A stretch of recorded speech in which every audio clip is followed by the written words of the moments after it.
Struggling today. Please enter your participant or moderator code followed by the pound key.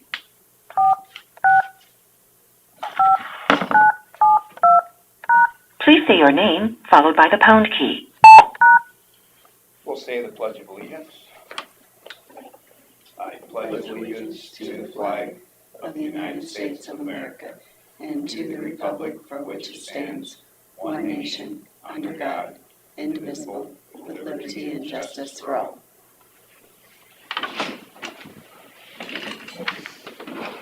Everybody have a chance to look at the agenda in minutes?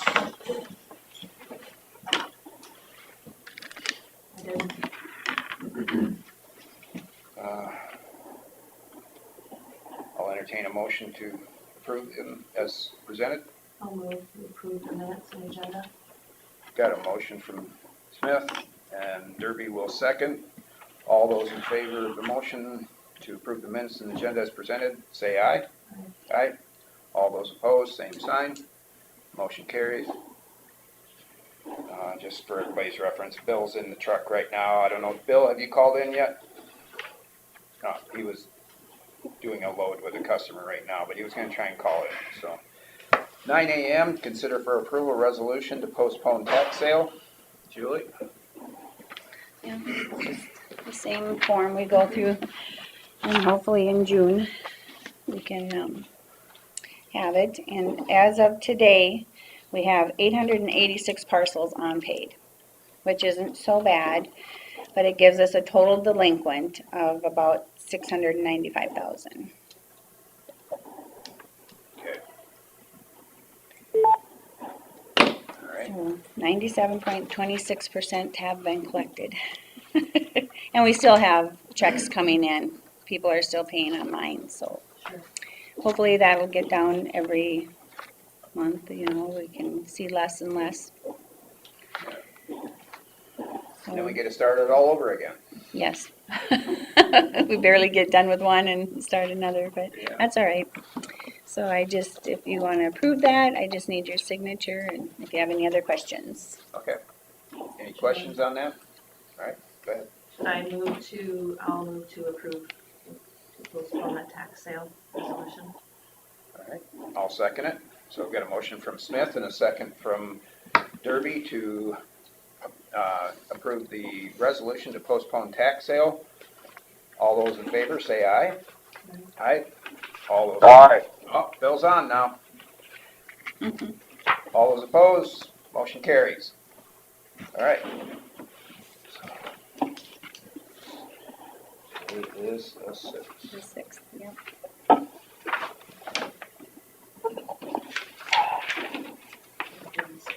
It was quiet. That's okay. And then probably stamp it. Or should I come back and have, Should I get It's a in the motion? top drawer, I think. I could come back and have him stamp it too. How about you? Quiet. That's all right. We worked outside a little bit and We did too. Weather was good.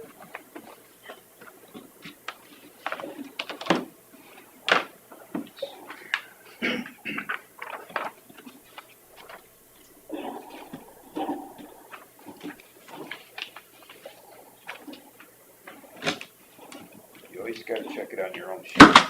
Make sure it's right. change the month and day.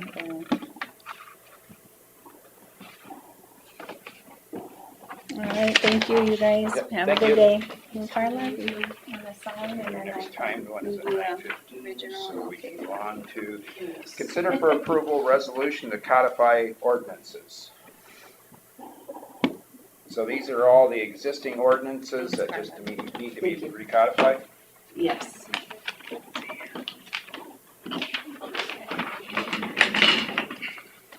I'll catch you before- Basically, it just says that Yep. we adopt the ordinances currently existing in the ordinance book as edited and compiled without change of form or substance. All right. Sounds good. I'll make a motion to approve the resolution to recodify our ordinances. And I'll second that. On a motion from Derby and a second from Smith to approve the resolution to recodify ordinances. All those in favor say aye. Aye. Aye. All those opposed? Motion carries. You know, after doing this meeting last week from abroad, I thought, you know, we should have bobbleheads in front of us. If somebody's not here, we put the bobblehead here, and then you kind of make their head go the way that they voted. It would make for more entertaining Yes. video, We wouldn't it? have more hits. Yeah. All right. Melissa, are you on the phone or? Okay, so we might, I think Melissa was gonna do the LEC update, wasn't she? Yeah, Okay, we'll put that off for now. Discussion with possible action regarding COVID-19 policies. Julie said she would not be here. She's got a clinic today. She did Yeah. send an email out yesterday just I stating did. what she's doing. Yeah, it sounds like they have a clinic today that was by appointment only. The state has opened it up to 16 and over, but our county only gets the ones for 18 and over. The Moderna doesn't qualify you in the 16 and 17-year-old. Other than that, I don't think there was much information to pass The around. only other thing is you need to decide whether you're gonna keep Oh, that we got- policy or whether it's gonna let it end.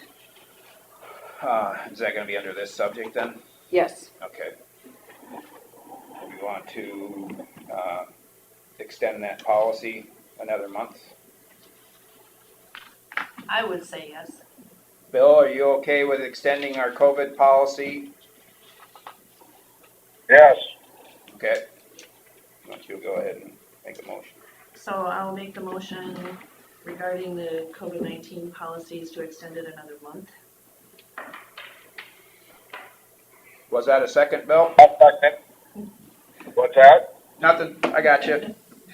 All right. I got a motion from Smith and a second from Bill to extend the county's policies for COVID-19 for another month.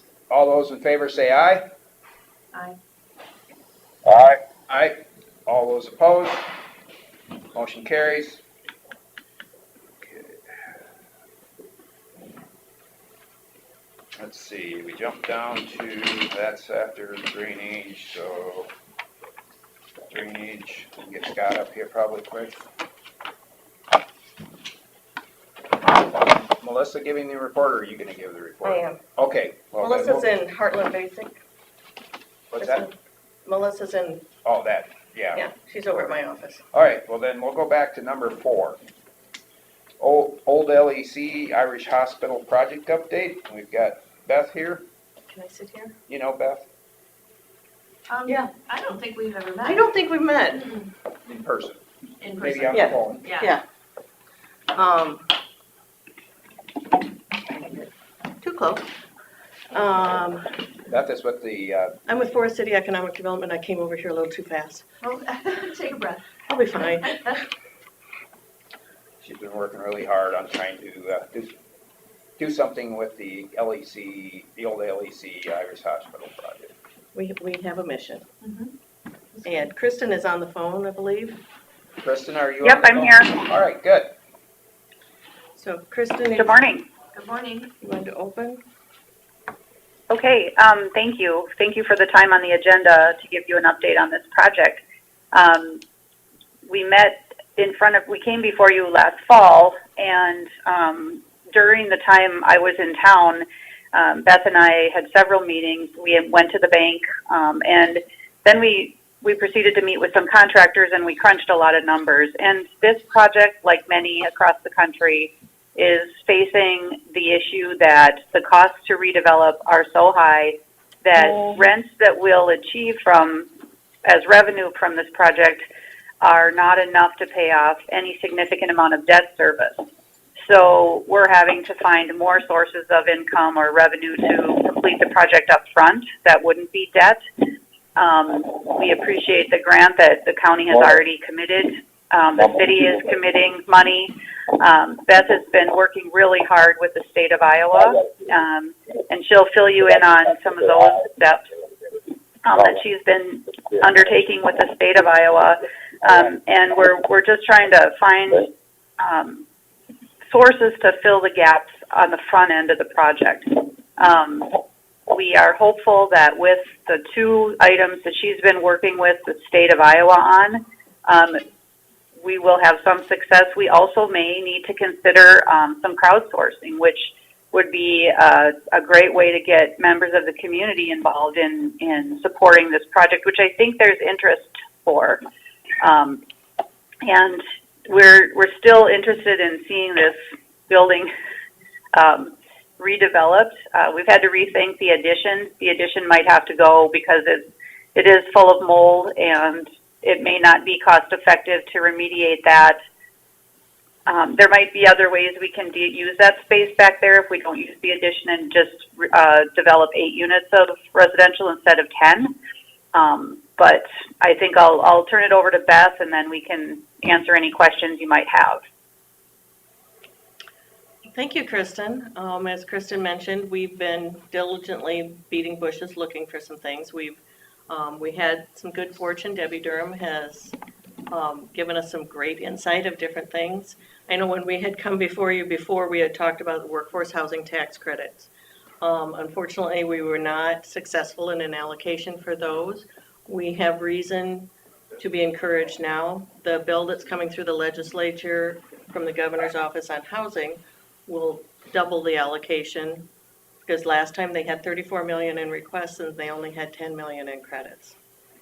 And that will also double the small community set aside.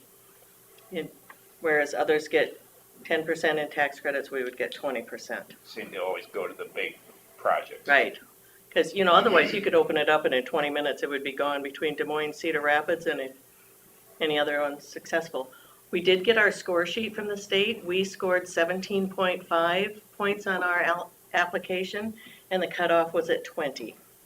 So they gave us the sections that we need to improve, and we're working on those. Right now, we are working on a Catalyst grant from IEDA that is $100,000 towards the remediation of a downtown building that includes housing. This doesn't include commercial, but right now we really need the housing. So Susan, for your benefit, we're looking at doing 8 one-bedroom apartments. We would really like to save the annex, but there's an ongoing water problem, I think, coming off the alley that a lot of people, I think all the law enforcement people pulled me aside and said, now listen, that's not a simple fix. And that would allow us to do some parking in behind that, which I think would really enhance the opportunity. We are also looking at a brownfield tax credit. We qualify quite well because 30% of the building has to be vacant for at least a year. I think we have that well. Been there, done that. And one of the things of getting investors or raising equity in this is to be able to sell the state of Iowa tax credits on those. We did those for Westtown Place, and that would be one of the revenue streams to help buy down the cost of construction. I've got to get off for a couple minutes. All right. That's where Bill is. Go ahead, Beth. And as Kristen said, we've looked at some crowdsourcing, whether it's through Kickstarter, GoFundMe, or several different platforms. Even if we get so much money from everybody who was born at Irish Hospital, we could raise a lot of money. I've seen it now with some for-profit entities that it would go very well. At the end of the day, we feel it's very important to save part of our heritage in this area. The Irish, I did find the young Dr. Tom Irish. Unfortunately, I found him 2 weeks after he passed away. He retired to Tacoma, Washington.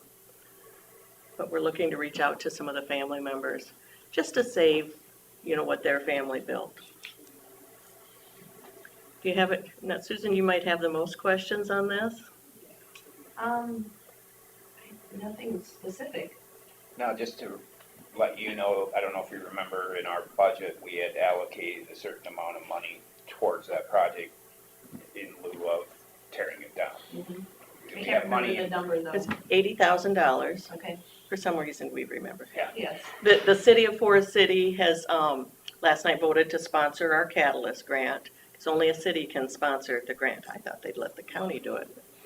And they have offered a $250,000 grant from the electric utility as long as it's an all-electric facility.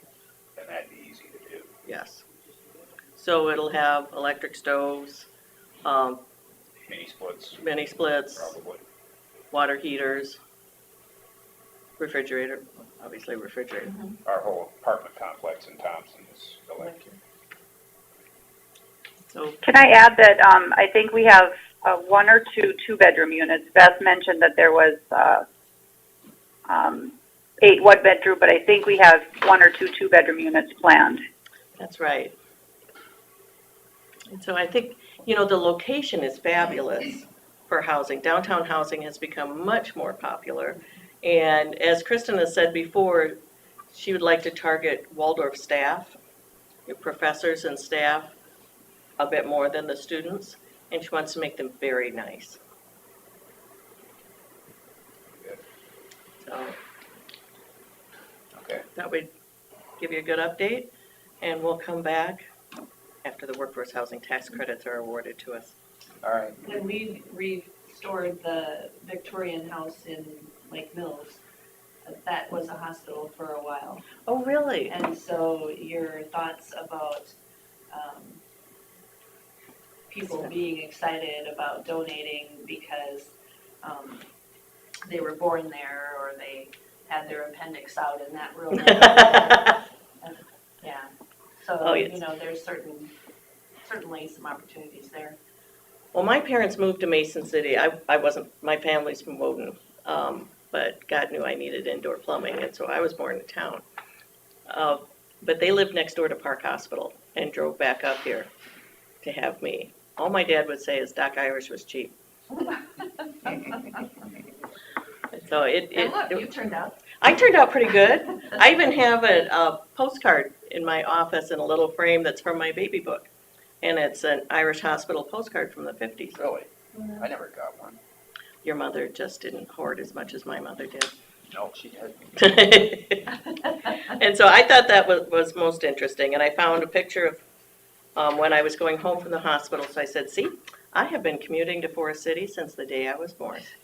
So that's the only hospital that was in Forest City Up until the 70s. until Yeah, the then they 70s. built out.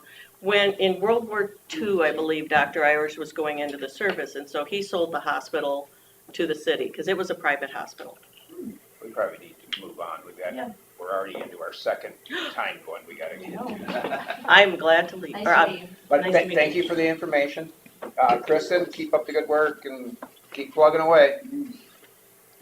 Thank you. Have a great day. All right, we gotta get to our 9:15 public hearing with possible action and annexation report on DD 11. Sorry for the delay. Pretty typical.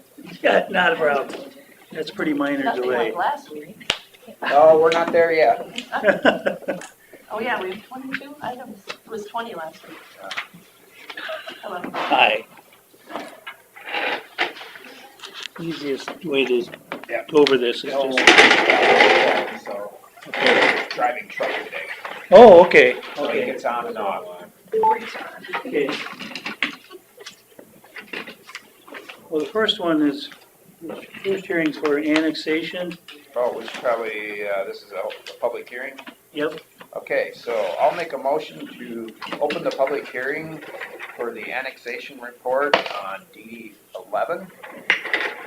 I'll second that. Got a motion from Derby and a second from Smith to open the public hearing for the annexation report on DD 11. All those in favor say aye. Aye. Aye. All those opposed, motion carries.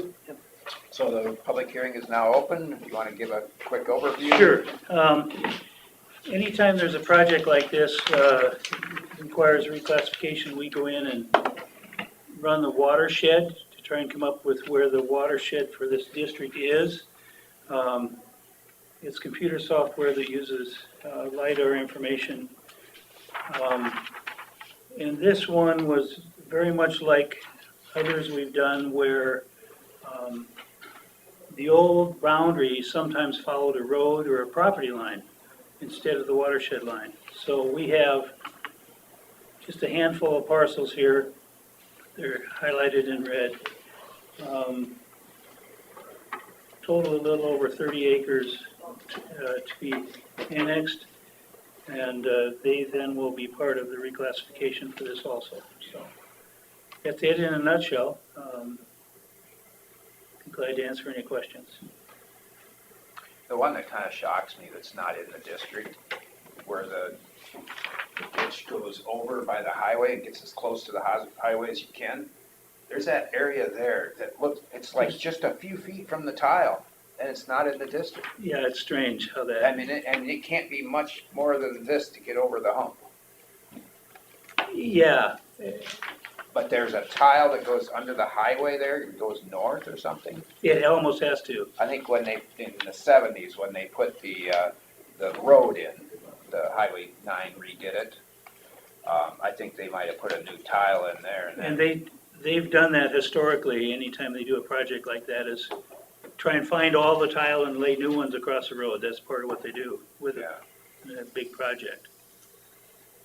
That's where that little kink is. It's so close to it. Uh-huh, it's odd, very odd, I It know. wouldn't surprise me if somebody tries to utilize that point. Yeah. Neighbors will probably let you know. So have we had any comment from the public on this yet? Not the annexation. Okay. Anybody in the room or in the hallway? Any questions or comments? I guess hearing none, I'll make a motion to close the public hearing for DD 11 annexation. I'll second that. And a motion from Derby and a second from Smith to close the public hearing for annexation report on DD 11. All those in favor say aye. Aye. Aye. All those opposed? Motion carries. Now, was there action on that? Do we have to approve that in then? Accept it, yes, please. Okay. I did have, just to let you know, I did have Emerson's complaining about the costs involved in all this, and they're that annexation right there, I think, and it's not a lot of acres, but I think it was just the overall, and they're tied in with the Emersons down at the end of the line. Oh, sure. They're not directly connected, they're just related. Okay. And so they did show concerns, and I'll be getting back to them with more information, and we'll try and get that squared away. All right, so I'll make a motion to approve the annexation report on DD 11. Second that. On a motion from Derby and a second from Smith to approve the annexation report on DD 11. All those in favor say aye. Aye. Aye. All those opposed? Motion carries. I gotta grab some more information now.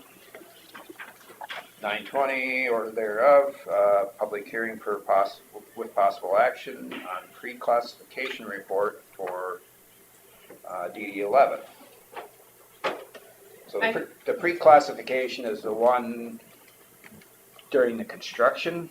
It's used for the main tile project. Yeah. The other laterals, everything else won't change, just the main tile and the upper ditch will change after the project is That's over in and the built. post-classification. Right, right. And that will be used for future use. Mhm. Because the new people in the new ditch that we dug should be in the ditch section, not the tile section. So, But what the pre-classification really does, it isolates everybody else downstream Yes. from this project. exactly. And so it has all the people that need to pay for this project in it. And then, once they're billed and all that, then I can change it to future use. Right. Okay. We were just talking about the pre-classification, why we're doing it that way, and it's Sure. isolating the people downstream from it. Yeah, so that just the people benefited by that upper work are paying. I'll just do a quick summary on procedure for reclassification. Oh, I should probably open the public hearing. Oh, sure. I'll make a motion to open the public hearing for pre-classification report on DD 11. Yeah. Motion from Derby and a second from Smith to open the public hearing. All those in favor say aye. Aye. Aye. Aye. All those opposed, motion carries. Okay. Through the years, we've developed a system for reclassifications. A lot of this depends on soils because that can tell you so much. For example, I think it's Webster that says, I have a list of prime farm ground and it's on that. And then it says if drained. So even the soils help you that way. We do a little different designation if it gets into towns because of all the hard surfacing. But otherwise, we use the soils. And like I say, we've developed that list. Since we started working in Winnebago County, we've added several soils to our former list with benefits. The only stipulation in the code is that you determine benefit and assign 100 points per acre to the land with the most benefit and graduate that benefit down based on lesser benefit received. So the guidance is very little in the code. They've tried to come up with scientific ways to do that, but there's always drawbacks. So they rely on the commissioners, which would be myself and 2 landowners in the county, to come up with a rating system to do that. Things that have happened through the years, for example, clarions, before all the pattern tiling was done, even on the hills, clarions were not given many points, but those have been stepped up a little based on feedback from farmers. And still on the low end because a lot of that has a lot of slope on it. So what you have is a report summarizing that. It's for as big a district as this is, it still seems unusual that we have the report on 3 pages. There's just not that much, not that big of an area involved for as big a project it was. Area benefited 1,691 acres. Average cost per acre, $1,581 an acre. Now, I will point out that the number we used to spread costs was based on original estimates. And at this point, it looks like it's going to be at least a little high. So these should go down some. Because it's like $1,400,000 now, something like that. But we have to put in the wetlands mitigation yet. And with what leads are doing, that'll add a lot less cost than if they were mitigating all of theirs. So the 1581 includes mitigation or not? I would say it does, because that's, So it could be less than the 1581. I believe it will be, because we had figured this on a cost, total project cost of $2,675,000. And right now, wasn't it? I am at $1.3 million in outstanding right now. And then we'll have the mitigation costs without leads is $167,000. Some crop damage probably. We've got crop Maybe. damage, we'll have seeding. If we shouldn't, well, we'll have the final hearing, so that'll be another mailing. Yep. So there'll be some advertising and mailing, and then engineering. Okay, so your 1581 was based on what, 2 point some million? 2.675. Yeah. 2 point what? 675. 75. All right. So as I've had landowners call me too, I've been telling them that we took the original price of the contract because that was what it was. We haven't had to use so much, the mitigation is lower, so the costs will be lower. I just don't know what the actual cost is, so it's best to go high than to go low. It gets their attention. Right. Yeah. Oh boy, Right. did it get their attention. Oh, yeah. But Yeah. Okay. But I think the landowners that I have talked to, I hope they feel better about the answers. I don't know if anybody's on the phone today that has any questions on the classification. All right. Well, I just want to make sure he's done with his explanation. Yeah, I can go into finer detail if you want, but that's, Well, maybe we'll open it up to anybody. Is anybody on the phone that has any questions or comments on the pre-classification report for DD 11? Emerson Lead is on. Morning, Emerson. Do you want to make Hi. any comments on this? I don't know at what point, I had sent an email in for the supervisors and to Rick Hopper, the engineer, concerning the, proposed, wetland acres, especially where the tile went through that portion. We're proposing to go to a, wetland reserve easement, so those acres would not contribute any to this water flow. The only question I had on the pre-classification report. Emerson, the program you're looking at, is that like a 10-year, or how is it? Or is it a permanent? That's a permanent lifetime easement. Okay, so many of them are 10 years or, Yeah, there's 2 stages. yeah, We missed the 21 sign up. Well, I mean, we signed up, but we missed the ranking by 28 days. So now we're up first for the 22.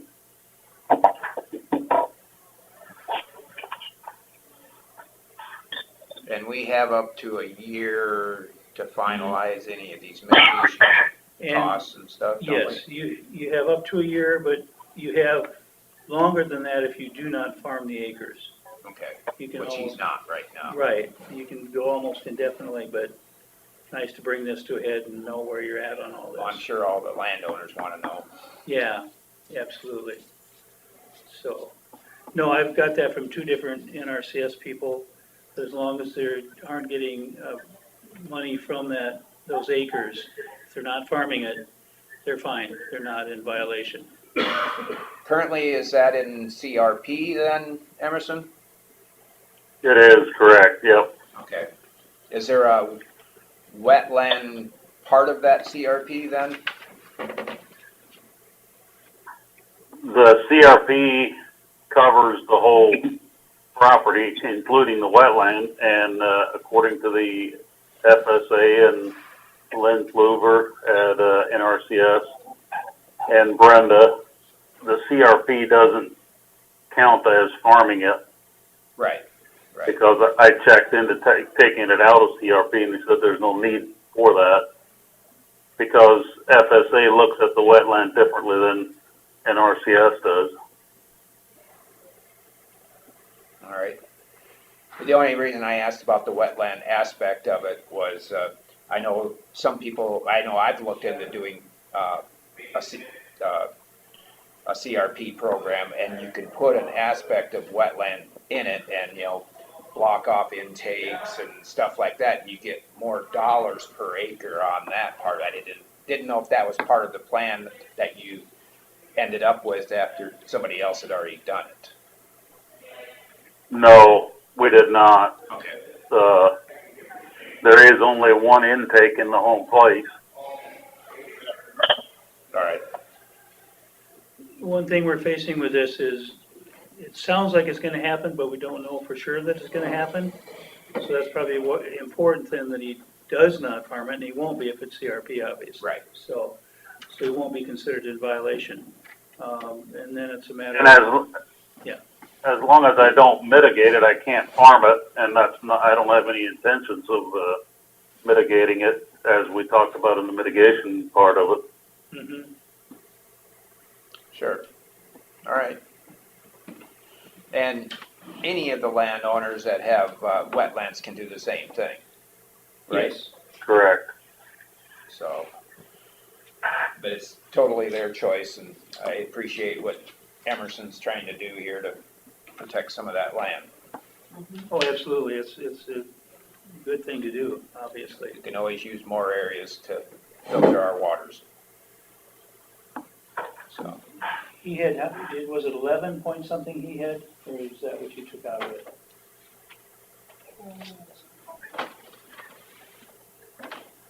Why?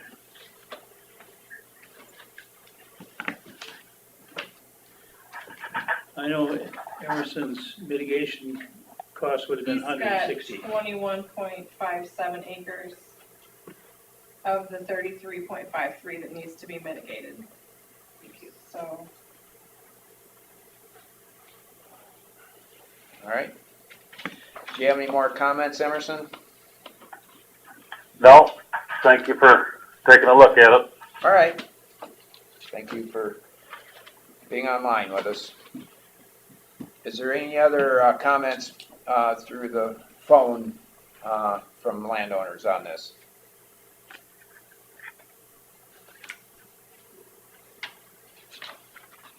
I guess I have a comment. That's the last two votes, for the record, I voted aye, but I forgot I had my phone muted. Okay, all right. So noted. Thank you. I appreciate that. All right. Any other comments? Hearing none, I'll make a motion to close the public hearing for the pre-classification report on DD 11. I can second that. I got a motion from Derby and a second from Smith to close the public hearing for pre-classification report on DD 11. All those in favor say aye. Aye. Aye. All those opposed, motion carries. I will make a motion to approve the pre-classification report for DD 11. I'll second that. On a motion from Derby and a second from Smith to approve the pre-classification report on DD 11. All those in favor say aye. Aye. Aye. All those opposed, motion carries. 9:30 or thereafter, public hearing with possible action on pre-classification or post-classification report on DD 11. So this is the one where going forward, when a project's all done, this is what the classification is going to be. Yes, and some of that is from ditch that was established, new ditch. It needs to be broken down differently once this project is paid. Because we added another, mile of open ditch? Yes, yep. So it made more sense. Chris had some ideas with this, and that was very helpful, to break it down in different segments so that just the people that should be paying are paying. Same point system for soils, but there'd be a little different proximity factor in since it's broken down so much. If we had it all just on the lower part, some of those way on top would get a pretty good deduction because they have to go so far to get to the outlet. But none of that has happened now that we've grouped these how we have. Okay, so Did you open? the whole length of, I better open up the public hearing. I'll make a motion to open the public hearing for post-classification report on DD 11. I'll second that. On a motion from Derby and a second from Smith to open the public hearing. All those in favor say aye. Aye. Aye. Aye. I've got to get out for a couple minutes again. All right, thanks. All those opposed, motion carries. All right, now we're open for public Okay. hearing. Same procedure with soils, same considerations for proximity, but just broken up in several different parts. Did mention something about segmenting it out, but is the entire ditch, open ditch from the river to the end of construction, is it all one? no, Okay, no. so what do we have? Oh, So- because of the Because of the DD10. lower, right. So where DD 10 comes into that natural waterway, from the natural waterway to where 11 comes into it, to the river, is all lower main. It's Okay, lower from- ditch. Okay, so, used to be a mile south of our church is where that starts. Yes, And it turns from DD 10 to DD 11 lower, all the way to the river. all the way to the river. And then where that intersection where DD 11 goes into it, that's, That going north would be the original, that'll right, just be the main ditch. Yeah. So we have a main ditch and we have a lower main. If you Lower look, main includes DD 10 and all of DD 11. if you look at the annexation map and see section 3, that's right where that change is made, because that's where the ditch comes in from 10. I No. didn't, This didn't get corrected yet. oh, right, Well, It then says I- private ditch. I pulled an old one out yeah. of the file. So DD 10, I didn't want them to have a ditch part, so that's why it's still just a tile So, system. from this point to Over here here is is lower. lower ditch, right, and then this is the upper, and then that'll be the main tile. Right. I didn't want these people to have to pay for repairs up here when they're not using it, so I wanted to keep it separate. So, hope that's okay with you guys. No, Well, that that makes seems fair. sense. It does make sense. Makes And we've sense. done this a couple other times, where you have one classification for the project, and then another one post-construction. It just, So you will be providing a different map. oh, yeah, of I private ditch. just grabbed one I had in the file and made copies, and it's the one I didn't It's not have. much of The adjustment. note changed. Turn it to a darker blue and the tag is different. There you go. Yes. I don't know if it should be another color for that lower. Or just labeled. Yeah. Doesn't matter to me, because I know what it is. And I think in the maps we have with your report, the class says, yeah, taken care of, I believe. So I'll open it up to comments from the public on the post-classification report on DD 11. Is there anybody on the phone that has a comment on the post-classification report on DD 11?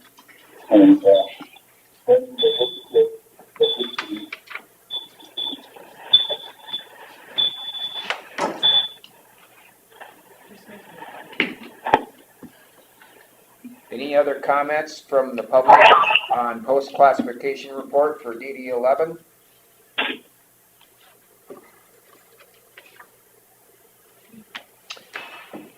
Hearing none, I'll make a motion to close the public hearing for the post-classification report on DD 11.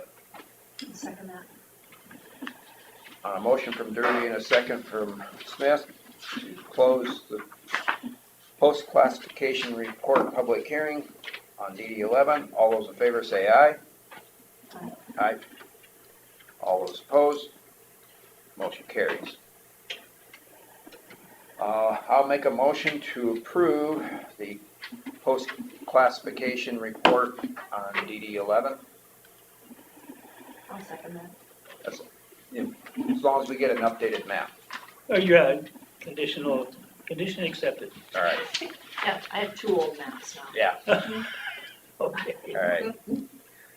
So I got a motion from Derby and a second from Smith to approve the post-classification report on DD 11. All those in favor say aye. Aye. All those opposed, motion carries. Consider for approval DD 6 Lat 1 project for John Offdal and set a public hearing date. This is the letter I talked about last week that came from Jacobson Westergaard. And I would like to ask that we have the informational hearing on April 27th at 9:30. April 27th. At 9:30. And it's just an informational hearing, so we don't have to do the 40 days and all of that. And yeah, this included all the same provisions as we had in the last project he did. Yeah, we spelled it out in the letter. And- Right. And we're pretty much covered if he does it in segments that it, you know, he can keep moving without having Right. coming And I back to did us. talk to John yesterday, and he is gonna do the whole project right now. Okay, He got a good. quote from Rognus, so he's just gonna do it all in one shot. Yeah, it sure does. So, Shouldn't take long. be Oh, right, no. so, Filling back in. Probably cost more in the future anyway, so Yeah. do it. right. Yeah, almost guaranteed. Mhm. Well, that's good. Okay. Bill, are you on right now? Seeing he is not, I'll make a motion to move forward. I guess that would be the wording with the DD 6 Lat 1 project for John Oftedal and set the public hearing for April 27th at 9:30 a.m. It's not a public hearing, it's an informational hearing. Mhm. Thank you. Correct. I'll second that. All right. Motion from Derby and a second from Smith to approve the DD6 Lat 1 project for John Off the Doll and set the public hearing date for April 27th at 9:30 a.m. And it is an informational meeting. I keep saying public. Informational hearing. Any further discussion? Hearing none. All those in favor say aye. Aye. Aye. All those opposed? Motion carries.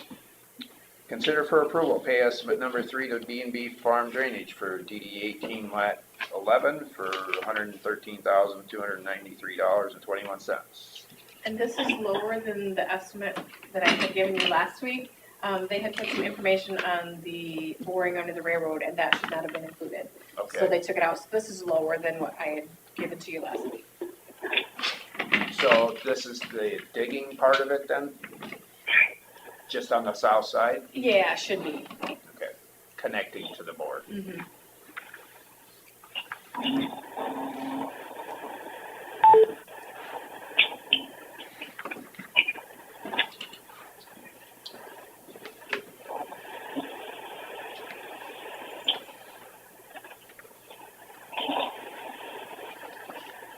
He has just a little to do on 11 yet as far as some leveling when it dries out and to cut off one intake. But then as soon as he's done with that, he'll drop back to 11 and get that connected up and 18, that Lat 11. yeah.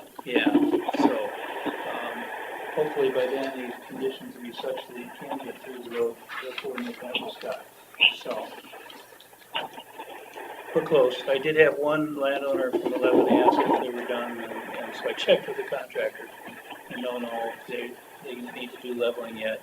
It was just too chunky and just didn't work well so far. All right. Any further discussion on this? Pay estimate number 3?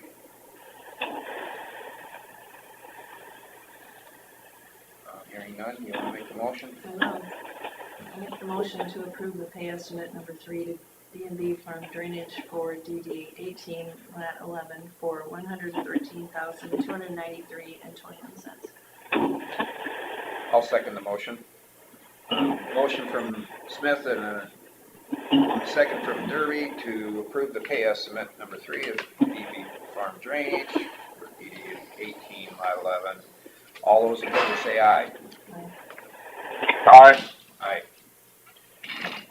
All those opposed? Motion carries.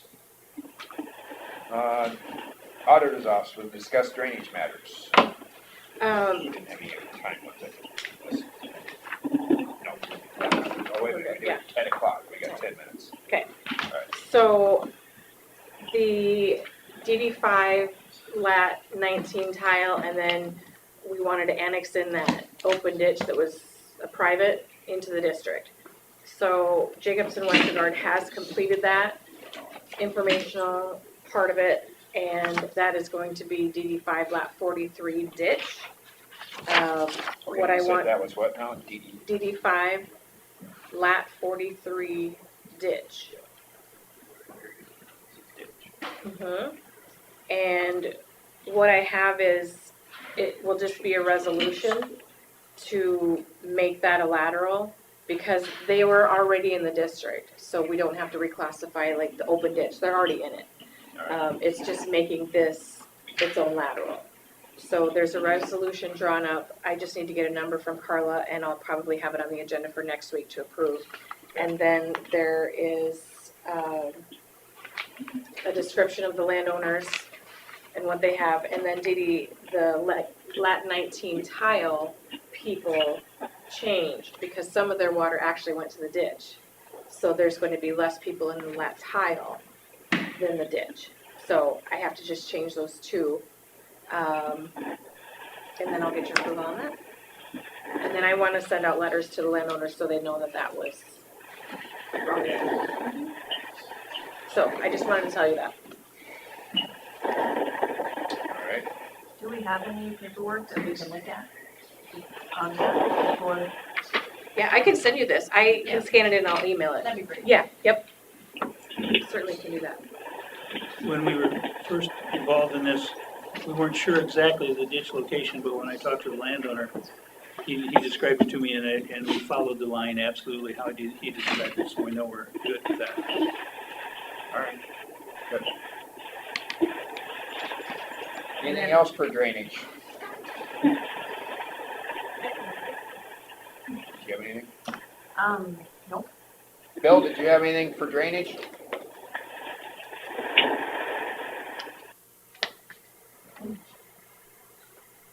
Silence. All right. I guess I'll take that as a no. I had nothing for drainage at this time.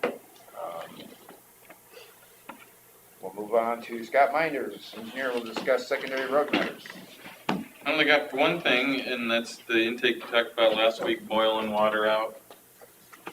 We dug up on the downstream side of it, it still had pressure on it, so it's lower. So it's lower yet, and Ethan talked to the landowner there, and they were gonna work with Helgeson's to do some investigating, so that should not take care of itself, but it's in motion, I guess, and it's. I talked to him again last week, and I indicated to him it might be quicker just to get your guy in there, have him lined up to.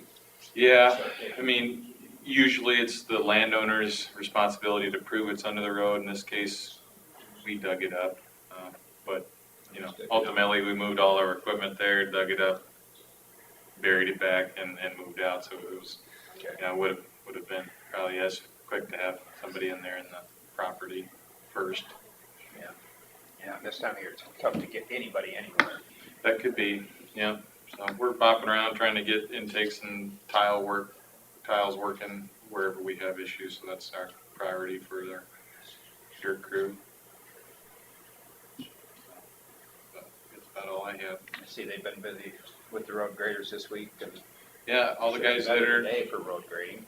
Yeah, all the graders are out and they're working end to end and looking good out there, I think.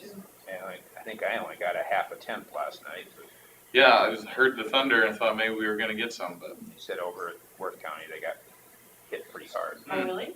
Oh. I didn't even see a measurement in the gauge. It just settled, the dust is off. All right. Anything else for secondary roads then? Bill, did you have anything for secondary roads?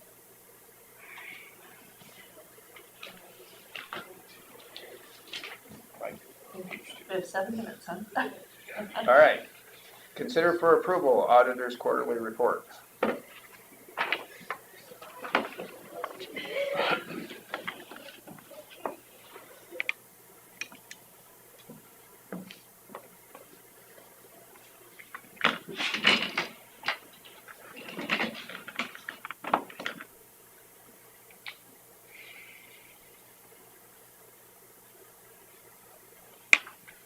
New parking lot tickets.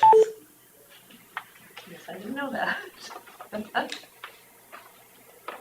You know, we struggle with all the parking in our Okay. parking lot. We have an ordinance that says you can't, Okay. so we are able to write tickets. We don't exactly have a way to enforce it before they graduate, that they have to pay it or anything, like Iowa State does, but They don't get their diploma. I don't know, what percentage do we get? Pretty good. Pretty good percentage. They're good people that go to college there, so they just gotta be educated of where they can't park. I'm gonna make a motion to approve the auditor's quarterly report. I'll second the motion. Motion from Smith and a second from Derby to approve the auditor's report, quarterly report. All those in favor say aye. Aye. Aye. All those opposed, motion carries.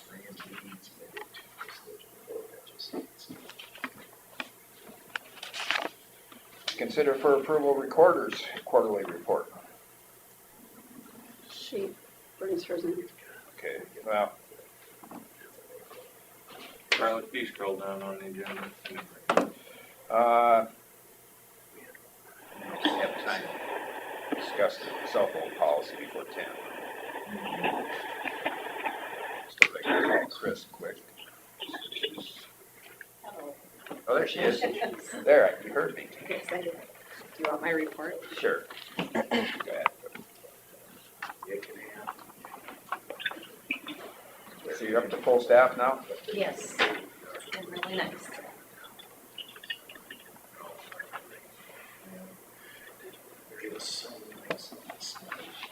All the numbers are kind of up in March, things pick up in the spring with reporting and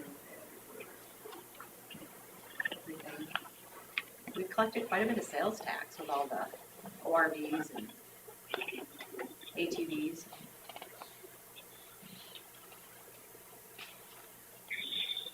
Kind of a bad word today. Yeah. What is that? We had that accident last night. That's right. I'll make the motion to approve the recorder's quarterly report. I'll second it. On a motion from Smith and a second from Derby to approve the recorder's quarterly report, all those in favor say aye. Aye. Aye. All those opposed? Motion carries. Thank you. Thank you. Couple more minutes. Getting the policy stuff we'll wait with. Any open forum we can take care of?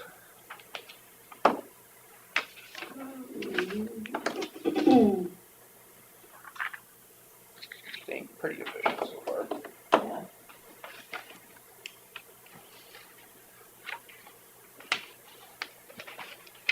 Sometimes I feel like an auctioneer on the public hearings. Third and final call. Last week I stumbled so many times because I couldn't think of the words. Yeah.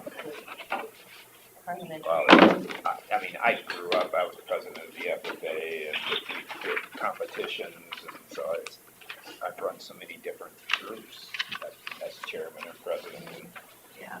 statewide, I said a national. mental block. I couldn't think of all in favor. I don't think there's been a year in the last 40 years I haven't run a meeting. At least once. Church, whatever. I'm always the parliamentarian in our church.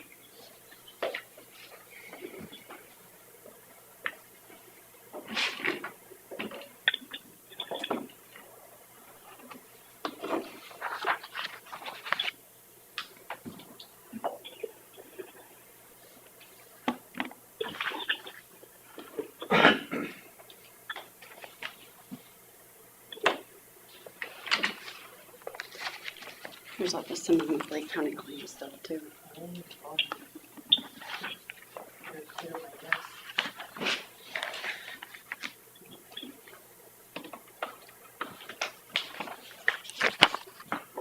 Well, it's 10 o'clock. We'll have the public hearing for Cyclone 1 site. This will be in your category. Yes.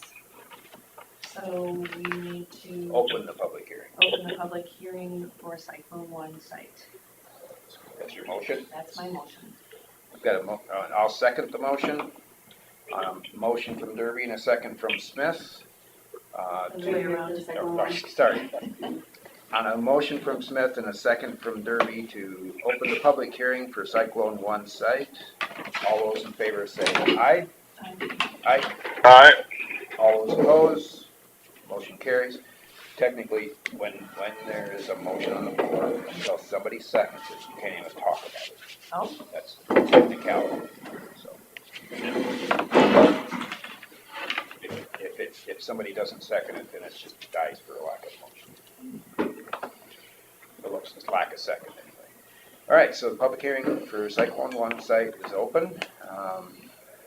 We have some information to pass along on this one. I'm Kent Kraus with Pinnacle from Iowa Falls, and Zach has employed us to prepare the construction permit and the original manure management plan. Zach's here this morning and his dad.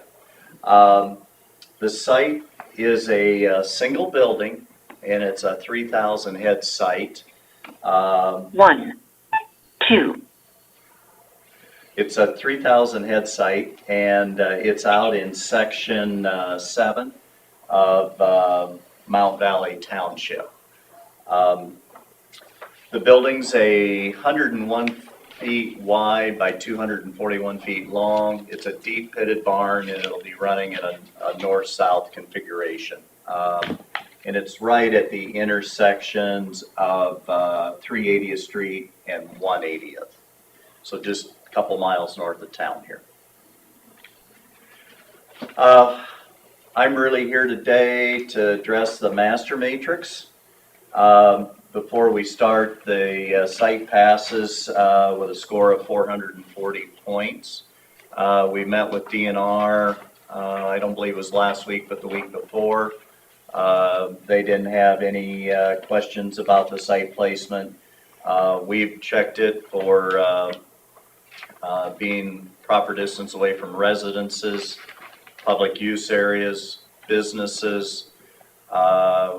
We verify that it's not in DNR floodplain. We verify that it's not in FEMA floodplain. And we verify that it's not in an area of fractured bedrock or karst terrain. This is in the southwest quarter? That's correct. Okay. Yep, that's correct. Yep. So we can start out if you'd like. Question number 1.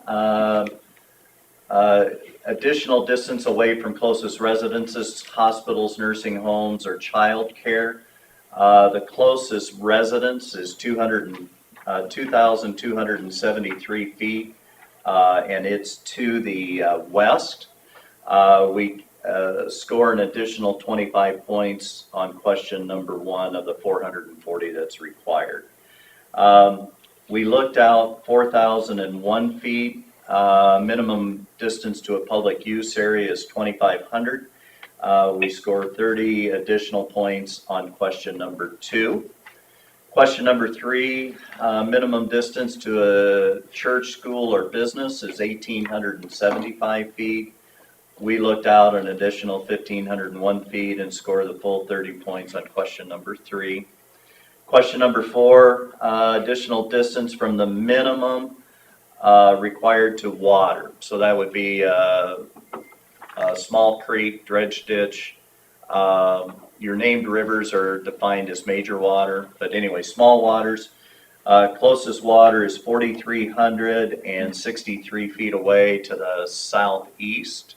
So we score an extra 30 points on question number 4, 30 out of 30. Question number 6, we look for critical public use areas. So that'd be like Lincoln's birthplace or something really special as far as a public use area. There were none. We looked out 3,000 feet, and so we score an extra 10 points on question number 6. Distance to major waters. So again, that would be your named rivers, your Winnebago rivers, your Iowa River. Minimum distance is 1,000 feet. We looked out an additional 2,500 feet. Did not come close to any of the major waters, so we scored 50 out of 50 points on question number 8. Then we look for high quality and protected water areas. Minimum is 1,000 feet. We look out twice that required distance. There were none, and so we score 30 points out of 30 for question number 10. Because they're pitted barns and total slab buildings, roof over the top, they're covered. We score 30 points for question number 12. Zach will be building a composter on site to compost the mortality. You can compost outside on packed dirt if you choose. He's chose to make the investment that this composter will have a cement floor and a roof over the top of it. It better controls the process. You're controlling the amount of moisture going into that compost process. And again, it's on a cement floor. He gets 30 points for building an improved composter on question number 16. And because it's a cement pit, he gets 30 points for using form manure storage structure. It'll have a truck turnaround. The trucks will be coming in off the road to the south, which would be 380th Street. They'll be able to come completely off the road onto the site, turn around, and back up to the loading dock. Zach has had no administrative orders with DNR, so he gets 30 points for question number 20. By size, he's in the smallest size category, and he gets 20 points for question number 24. And then this site will be utilizing either a wet dry feeder or a water cup or pan. And the key to that is you'll use less water going into the site because the pigs waste less water through the drinking process, but in turn then it creates less total volume of manure and a more concentrated manure product. So there's 25 points on question number 25 that he earned. Can still apply manure on top of the ground. Most people don't do it. Zach has made the lifetime commitment on this site to inject or incorporate that manure on the same date that it's applied. Now again, the trick with that is at 10 o'clock at night, if he is broadcasting, he's got 2 hours to get it incorporated before midnight. Injection and the double disc openers, those sort of things happen immediately, so it all happens in one process. But anyway, that manure is going to be injected or incorporated on the same day that it's applied. Okay.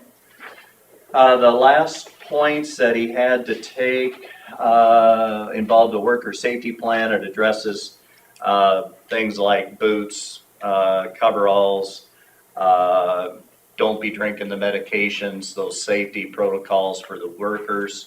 And then there's also an emergency action plan that will be posted on site for, again, local fire, police, or local fire, sheriff, ambulance. If you have a spill, who's your local dirt contractor to get that spill diked up as quick as you can. That's 5 points for question number 40.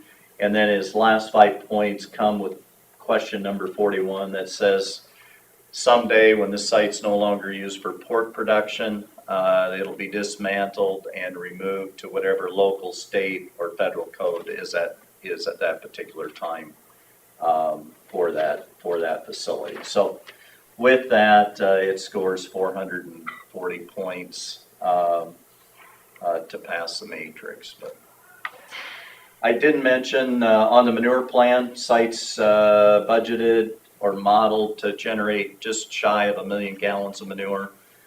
With the fields that we have in the manure plan today, he's got 2.2 million gallons of acre capacity or field capacity, so more than double the amount of acres he needs to utilize the manures out of that facility.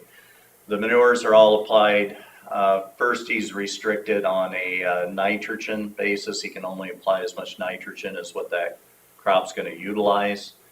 And then fields are also modeled and scored on the Iowa Phosphorus Risk Index. And that his fields all score in the very best category of 5 for the Iowa Phosphorus Risk Index, but that models the potential for phosphorus loss to Iowa's waters, which is primarily a result of erosion. So again, fields that are a long ways away from water on fairly flat terrain are going to score really well.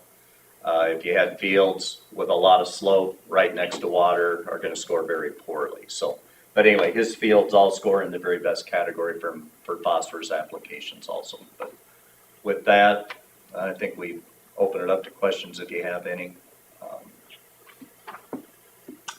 I did have a question. When we met out there, we talked about there's a bin site that's west Yep. of there that's not inhabited, but it's a bin site. Yeah. Tweaking, maybe? What happens on that if somebody decides to build a house there? Sure. And they can do that. In fact, they can build a house right across the driveway. But once this permit was submitted to the public or to the courthouse and to DNR, it's grandfathered in. So they'll always be legal with the hog site. But yeah, if somebody would choose to build right across the driveway, which we have that happen periodically, they're protected, at least from DNR's perspective. Yeah.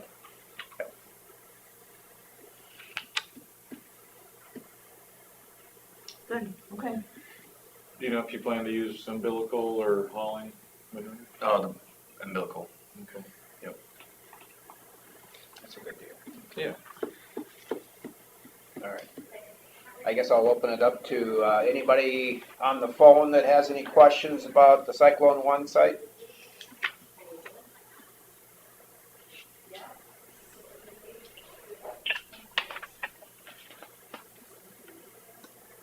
Hearing none, I guess, I know you guys are really good farmers, and I think we can trust you to do the right thing.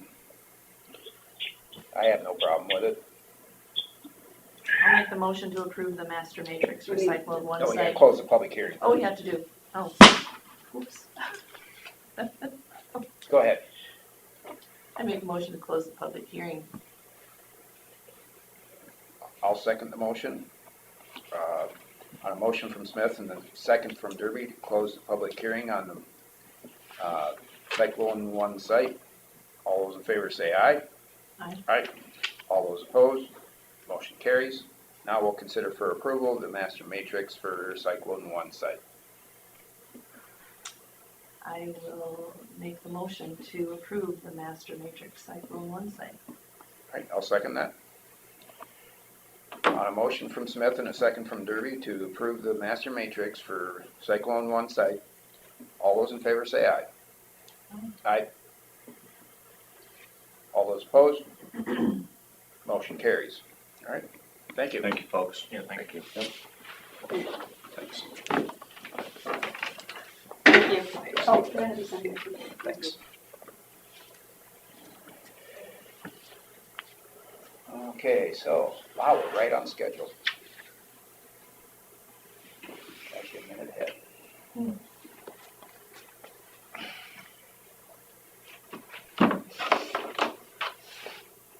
Oh, that's my pen. No, that's mine. It's my style statement. My wife hates it. Thank you. Thank you. Well, good.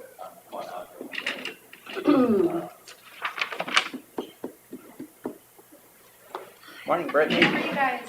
Good. You want me to wear a mask? No. Okay. Sounds good. You can take that table if Okay. you want. Bill's It's your gone. seat. Alrighty. He's on and off the phone all the time, so. Okay, sounds good. So it's 10:15. Have you guys been hearing me? Sometimes. Not the last couple of votes, so. Oh, well, yes. There's two different ways to mute this goofy thing, and evidently I was still on mute. I voted aye along with you all the way along since, All right, duly noted. yeah. All right, so it's 10:15, Health Partners to discuss insurance renewal and options. How are you, Bill? Good, how are you? Good. And Brian we've got some school districts starting to do their open enrollment, and so he was at the school district this morning. Do you want me to call him in? He's on standby. If not, it's okay. We think you can handle it. Okay. I have to take a quick break, I'll be right back. Yeah, if you guys need to take a break. Please do. So, it's a beautiful day out there today. Gosh, can't believe it. It's like, but Fortunate. I know.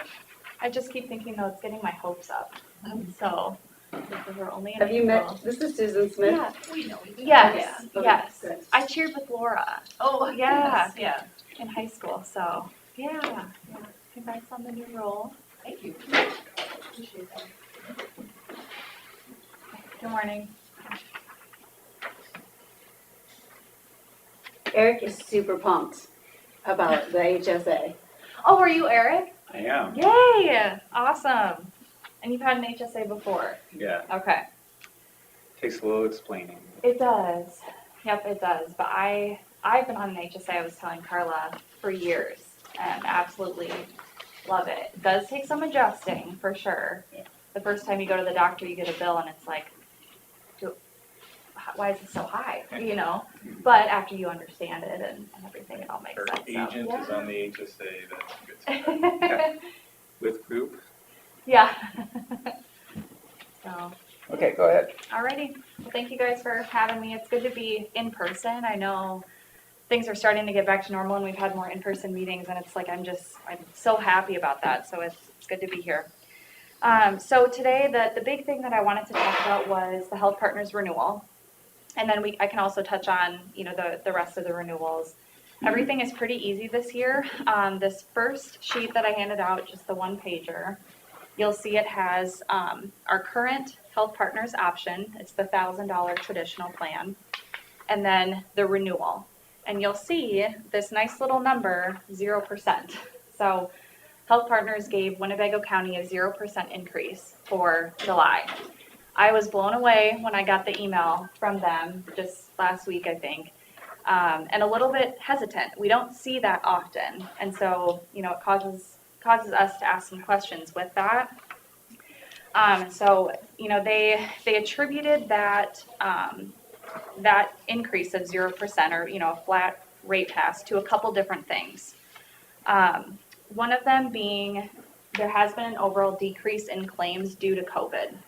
This past year, many people haven't been able to get out to the doctor and get surgeries done.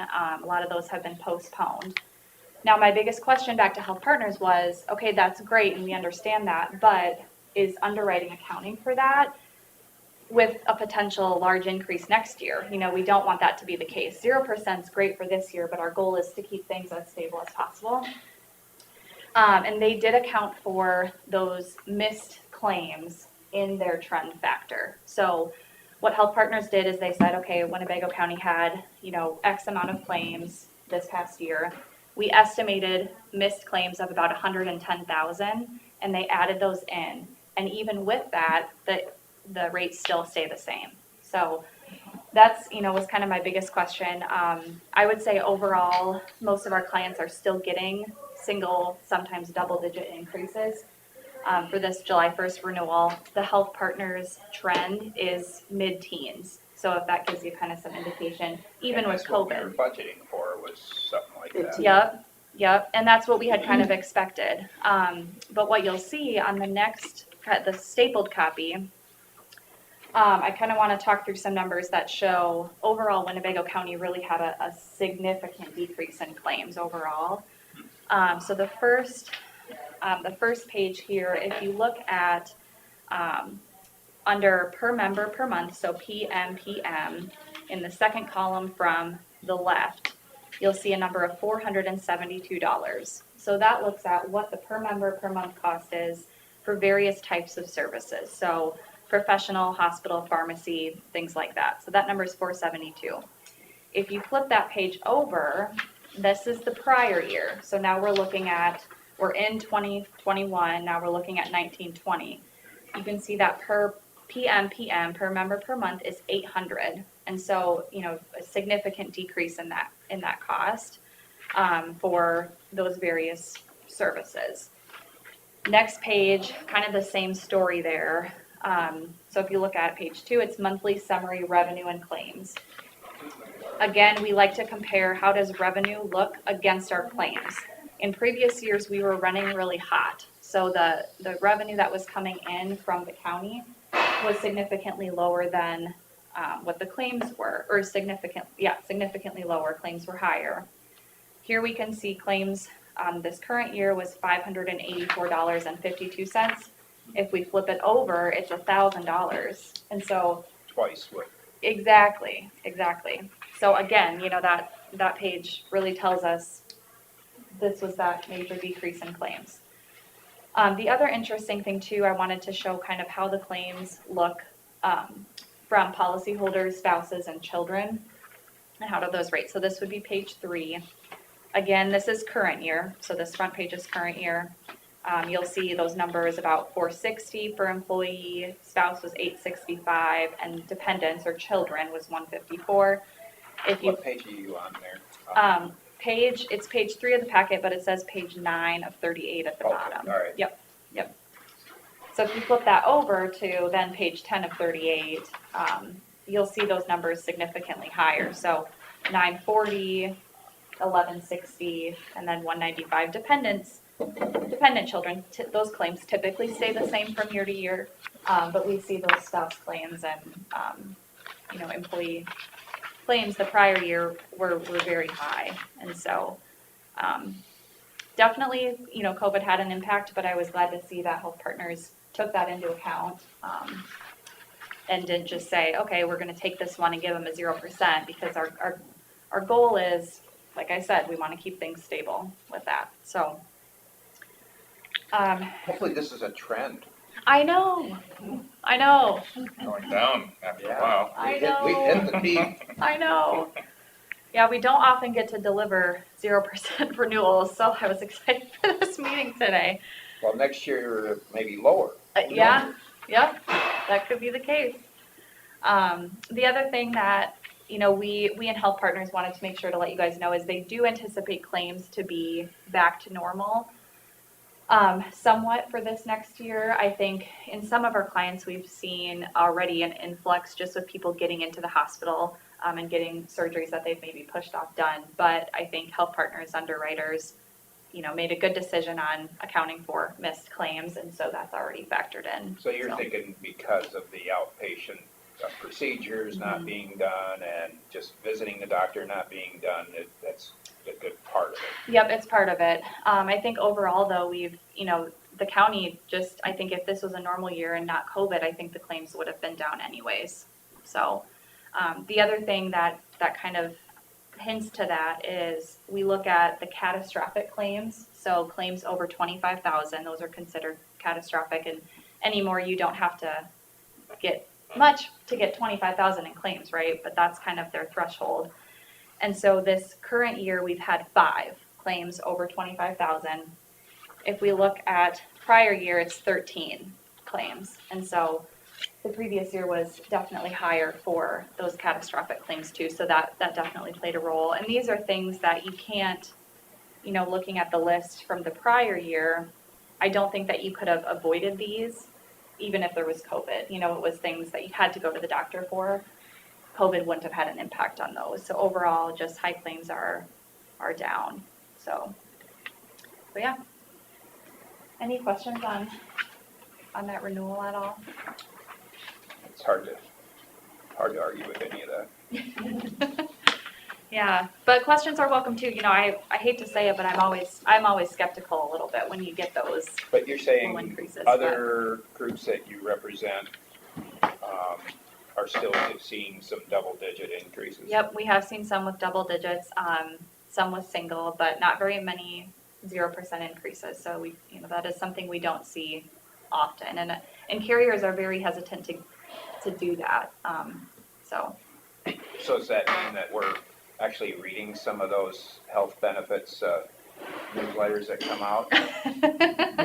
maybe, hopefully. Yeah, maybe people got outside more, you know, I don't know. So it's hard to say, but I so think yeah, people just put off going to the hospital. yeah. I do think. I do that every year. Yeah. Until I have to. Right. When's the last possible minute that I can schedule this appointment? Yeah, when I'm bleeding to death. Yep, exactly. So that's the renewal. The other thing that I wanted to touch on today is a potential option that we can add to the current traditional plan offering. And we've had an employee ask about it, and Carla had asked me last week, and I think, you know, a year to make change would be a year like this, where you don't have a large increase in your health renewal. Employees aren't feeling like they're pushed to a different option. Sometimes we see clients who get a 20% increase and they can't do that, and so they have to offer plans that are higher deductibles, and then it causes employees to get a little frustrated with that. And so this might be the year to do something like that. You know, it's a good thing to talk about. And so if we go back to, there's this one pager, it's a high deductible health plan, and I love high deductible health plans. They're not for everyone though, and we understand that. We see a lot of groups, especially counties, offer a traditional plan like you guys have right now, which is a really great plan, low deductible, and then a high deductible option as well, to give employees the option to, you know, kind of pick what they would want to enroll in. So a high deductible, I'm going to kind of explain it high level, assuming that nobody knows what a high deductible is, just because that's the best way for me to go through it. So High deductible plan is still health insurance. So it's with Health Partners. You would get a Health Partners card in the mail. You go to the doctor, you're still gonna get a discount for having insurance. The key difference is it's a higher deductible. So it's called a qualified high deductible health plan by the IRS. They set minimums that those deductibles can be. So we can't offer a high deductible with $1,000 deductible like the traditional plan. It has to be higher than that. And so we looked at a $3,000 individual deductible HSA with a 6,000 family. This is an extremely common HSA plan or high deductible health plan that's offered. We see some that are lower. I'd say the lowest is probably a $2,500 that we've got. But we have, I mean, the HSA I'm on is $6,900 deductible. So you can go, you know, very high if you would like with it. I think 3,000 is kind of a sweet spot for the high deductible. So with a high deductible, it's super simple to understand in that you only have to remember what your deductible and out-of-pocket is. There's no copays. There's no copays for prescriptions. And some people are like, oh my gosh, why would I want to be on a plan like that? Well, it's significantly cheaper. So you can see the premiums. Currently, we've got a single premium of $742 roughly. On the first HSA option, it's $595. So the premiums are significantly cheaper because you as the employee have to pay for more costs up front. So you're saving money in premium, but you're paying for more costs up front. An example would be, I went to the doctor a couple weeks ago to get some lab work. So instead of paying a copay, I paid about $180 for my doctor's visit. Then I had some blood drawn, the lab work, I get the bill, and I think it was about $150. Whereas on your current plan, you would pay a primary care office visit of $15. And I think with lab work, it does apply towards your deductible in this case. But you're paying for things more upfront. Like I said, you're still getting a discount from Health Partners. So on your explanation of benefits, you'd see, Mercy, Mason City charged $500. Health Partners gives you a discount of $150. There's your responsibility with the HSA. On your current traditional plan, you would have, your charge, and then if it's an office visit, you're capped at $15, and that's the most you pay. So an employee is on the hook for more money up front, and that's why it's important for education to know that when you get that first bill, you don't want to be like, oh my gosh, why is this so expensive? Well, you're paying less in premium, so you're keeping more money in your pocket and paying more time of service. These plans work really well, or actually let me talk about pharmacy really quick too, because that's the other kind of big difference between the two. So you'll see on this one pager, the prescription benefit, you have copays right now. On the HSA plan, you don't have any copays. Again, you still get a discount from Health Partners. I've had a couple antibiotics over the years, and the cost is $5 or $7 for me, even on an HSA. So you still get a discount, but we recommend if somebody's moving to an HSA, let's look at what prescriptions are you taking, and let's see where those fall on the formulary, because I would hate for somebody to get on this plan and be taking Advair, for example, and that's $300-400 a month without a copay. So it's definitely a lot of education and looking at each individual person's example of, what's your healthcare look like throughout the year? Do you go to the doctor often? What prescriptions are you taking? And then we can kind of evaluate if this is a good plan for you or not. Like I said, it's not for everybody. It works really well for people who don't ever go to the doctor because they can keep more money in their pocket. They don't have to pay out premium for a plan that they might never use.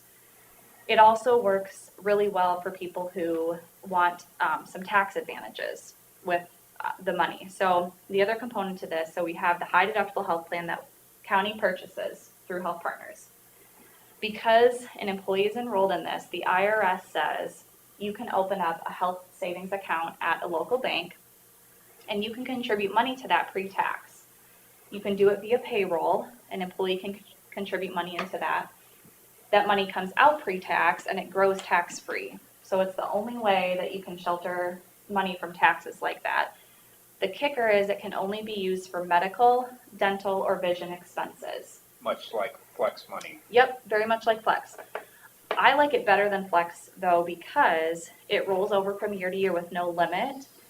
And if you don't use it, you don't lose it. So like with Flex, if you don't claim, your money throughout the year, you do have the possibility to lose it. I think you guys have a $500 rollover though. So that helps a little bit, but this, you don't lose it. And so some people we've had on HSA plans for years, and they've got 10 grand in their HSA built up for a rainy day. Maybe they're gonna have kids in the near future. A lot of people like to use it as a retirement fund too, for medical expenses when you get older. When you turn 65, I believe you can use the HSA money to pay for Medicare premiums, and so that definitely helps too. It's a great savings account. My It is. employees have that. HSA? Yeah, HSA, and it's kind of a win-win, Yeah, especially if you're healthy. it is. Yep, it is. The one thing I love about it too is luckily, knock on wood, I've been pretty healthy over the past couple years, and I've been able to build some money up in that account. And when I go to the doctor, I don't pay for that out of my regular account. So if I were to have, I picked up contacts a couple weeks ago, and I don't know if any of you are contact wearers, but the bill is $500, even with my vision insurance for contacts.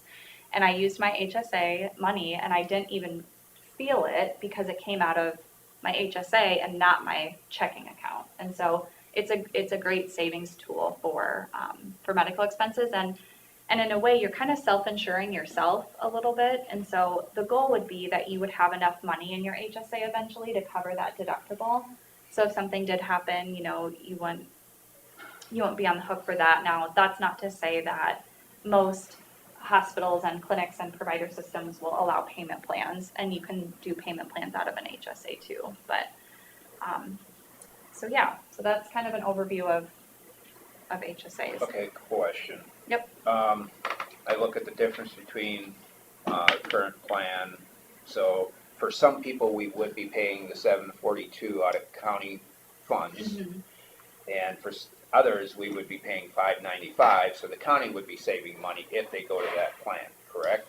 Yep, in pure premium. And so that's a great question, Terry. That was next up on my list to talk about, is so what we have some employers do, and I'm just giving this as a recommendation, employers can contribute to an HSA. And so, if the county wanted to say, we budgeted and we're gonna spend $742 on employees, you could push that into an HSA. Now, I would say, and I think I told you this last week, I would say it's about 50-50 with what employers do. So some employers don't contribute anything to HSA, and the other 50% do. Some are extremely generous, others do, just a minute. And there's a little bit max. now. Right? Yep. There's a max. And there is a max, yep. So an employee, the most that you can put for 2021, I think it's $3,600 a year into the HSA. $800 a month, which is above what this savings is. Right, yep. And so there you'd be, you could say, well, you as the employee, you chose that plan. I would recommend that the employee puts money in as well to the HSA. Again, we've got a lot of places that offer only HSAs, and not many employees put money into that health savings account, and that's okay. It's their decision to do that. So we could actually set it up as a match to whatever they put in? You could. Yep, you could. We've got some groups that do Encourage them to that. put in, and we would match it up Mhm. to that point of our savings. Right. Yep, exactly. Yep.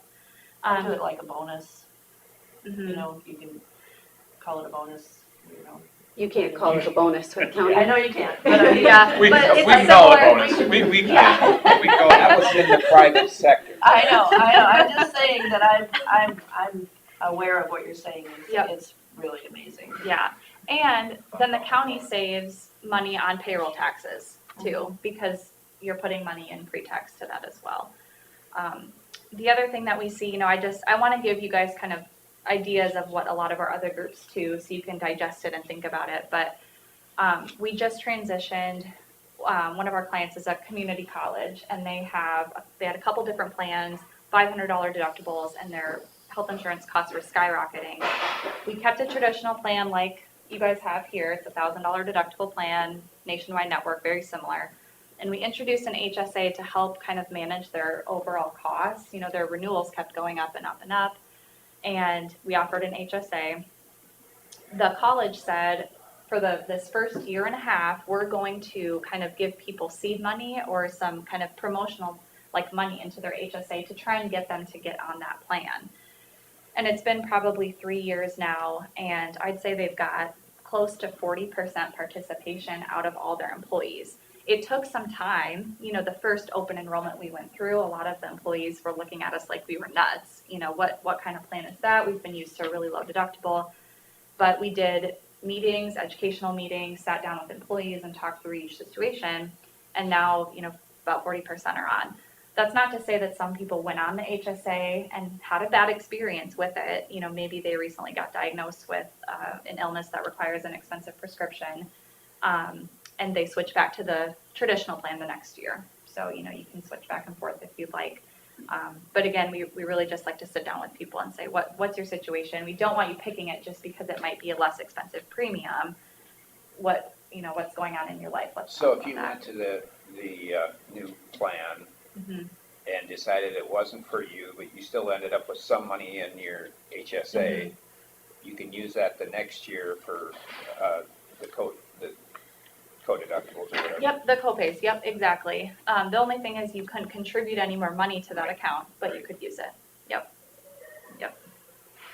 So, the other thing too with the HSA is if you're employee only at the county, but say, you've got kids that are enrolled elsewhere, you can contribute up to what the IRS says the single maximum is, because you're a single on your health plan, but you can use that money in the HSA to pay for any tax or dependents that you count on your taxes.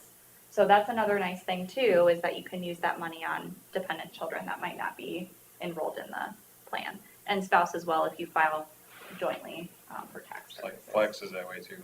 Yep, Flex is that same way. There is a lot of similarities with Flex and HSA, but some big differences too. So, the other thing I wanted to mention too about the two options that I showed, this is where it gets a little confusing, but I wanted to show an HSA with a $3,000 embedded deductible and then a non-embedded deductible. And so what's the difference between embedded and non-embedded? Now, for those of you who've got the sheets, you can see that the rates are almost identical. So it's $595 for single and $591 for single on the other ones. Yep, you can take it. Yep. I don't know, Chelsea, do you want one? So embedded versus non-embedded. So the first option is an embedded deductible. So what this means is if you're a family on the health insurance plan, one single person is capped at $3,000. So if my spouse and I were on that HSA option 1, if I went in and had a $10,000 surgery, I would be capped at $3,000. Then if my spouse had a $10,000 surgery, he would be capped at $3,000 as well. So now 3 plus 3, we've met $6,000 total as a family. We're done for the year, right? Because we've met that family deductible of $6,000. On the second non-embedded option, what that means is if, same situation, my spouse and I are on the plan, and I go in and have a $10,000 surgery, I would be capped at $6,000. So I can hit that full family deductible, even though I'm just it's just me having the claims, I can meet that full $6,000.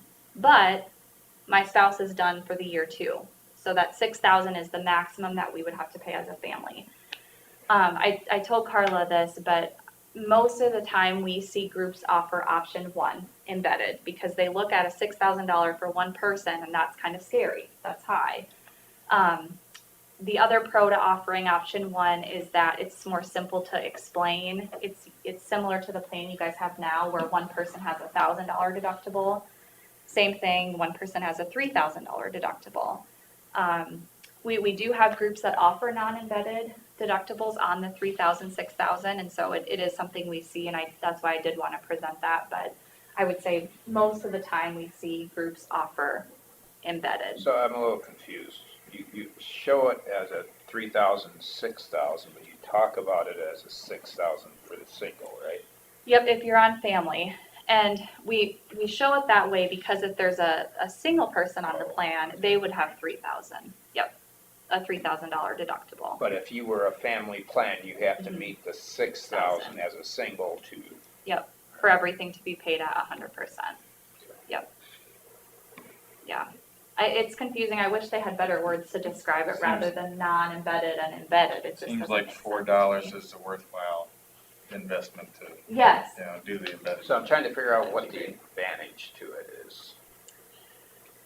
Yeah, the thing, so to me, we see, people who know that if they've got a dependent or an employee that they always meet their deductible every year and it's early on, they might say, well, great, my spouse hits it every year, then my whole family's done quicker. Again, we don't see many people offer it just because it is. Pretty minimal then. Yeah, yep. And I think for the savings, I was, Health Partners, the spread between those plans was so minimal, and we don't always see that. But So, we would only offer one or the other. yes, yep, you can't offer both of those options. Yep. Yep. And then the other thing too, those plans assume that the county would contribute a little bit into the health savings account at a bank. You don't have to do that. If that's the case, I'll let Health Partners know. I don't think it would change the rates much, if at all. So that's how their proposals are set up that way, to generate some assumption of contribution. But again, just reiterating, we have a lot of clients that don't do that. It's something that you guys would have to think about.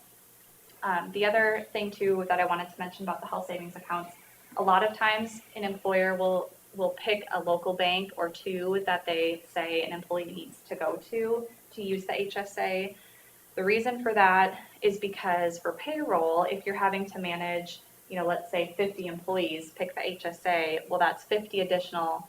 I mean, around here, it's probably not going to be that many different banks, but that's 50 additional accounting and routing numbers that you have to put into the system. And so we always recommend pick a local bank or two and that be the bank that people can set an account up at. So we do have some online vendors that we use for groups for simplicity purposes. However, I like local options, so that's what I typically will recommend. And anymore, most banks offer HSAs. Well, you need to have a checkbook with it too, right? I mean, You can have just a debit card. you can have a debit. Mm-hmm. Yep. So there's this online vendor that we use quite often called HSA Bank. Very unique name, but they're based out of Wisconsin and they have just debit cards. So yep, not checks. But a lot of times employees like checks. That's also better too for just accounting purposes to kind of keep track of your stuff. So. What's the max you can use for banks? Can you use 3? You could pick how many ever you wanted. Yeah. Just not 50. How many? Yeah, how just many, not 50. For our payroll, how many banks are we dealing with Oh there? gosh, I'd have to look. Is it Is it quite a a few? lot? It's a lot, yeah. I suppose it I'd depends. say at least 15, 20. A couple banks Wow. per town, and we got employees all And over. I suppose like Yeah, that's true. MBT has several locations, so you've got a different routing number there, and Right. each one, same with all of them, they all have multiple locations. Yeah. Yeah. And our clients, we've got a lot that use an online vendor for simplicity, but again, that community college that we talked about, they really like to use local vendors, and so they picked a local bank that had places in the couple towns that they're located in, and it's worked out pretty well for them. So the only kind of kicker is with any bank account, you have to go in person to set up that account, and so that can sometimes cause a little bit of delay in getting things set up just because you typically have to go in person. But That might be a tough choice, and I personally would like to see at least the 3 main banks in our county, but then there's the credit union, and then it goes on and on. I didn't know there was a credit union in Winnebago County. It was in Lake Mills. Yeah, we were talking about it oh, earlier. really? Yeah, there's one. At the bottom of the hill below It used to below be Winnebago the Mutual. fleet I guard didn't know that. one. Huh? Found Learn out. something new? Yep, sure Yeah, did. it was at the Fleet Guard plant, and then when Okay. they closed, it moved down there. Interesting.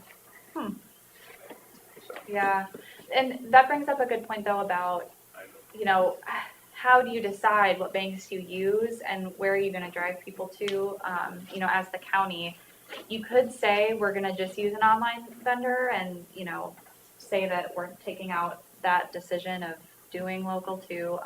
I would say that our three plus the credit union would be the banks that we want to stay local. Yeah, I think that's And I would important. think that you can route it into, even if it was just the Four City Bank of MBT, and if they bank over in Lake Mills, it should route, it's their Yeah, accounts it's the the same.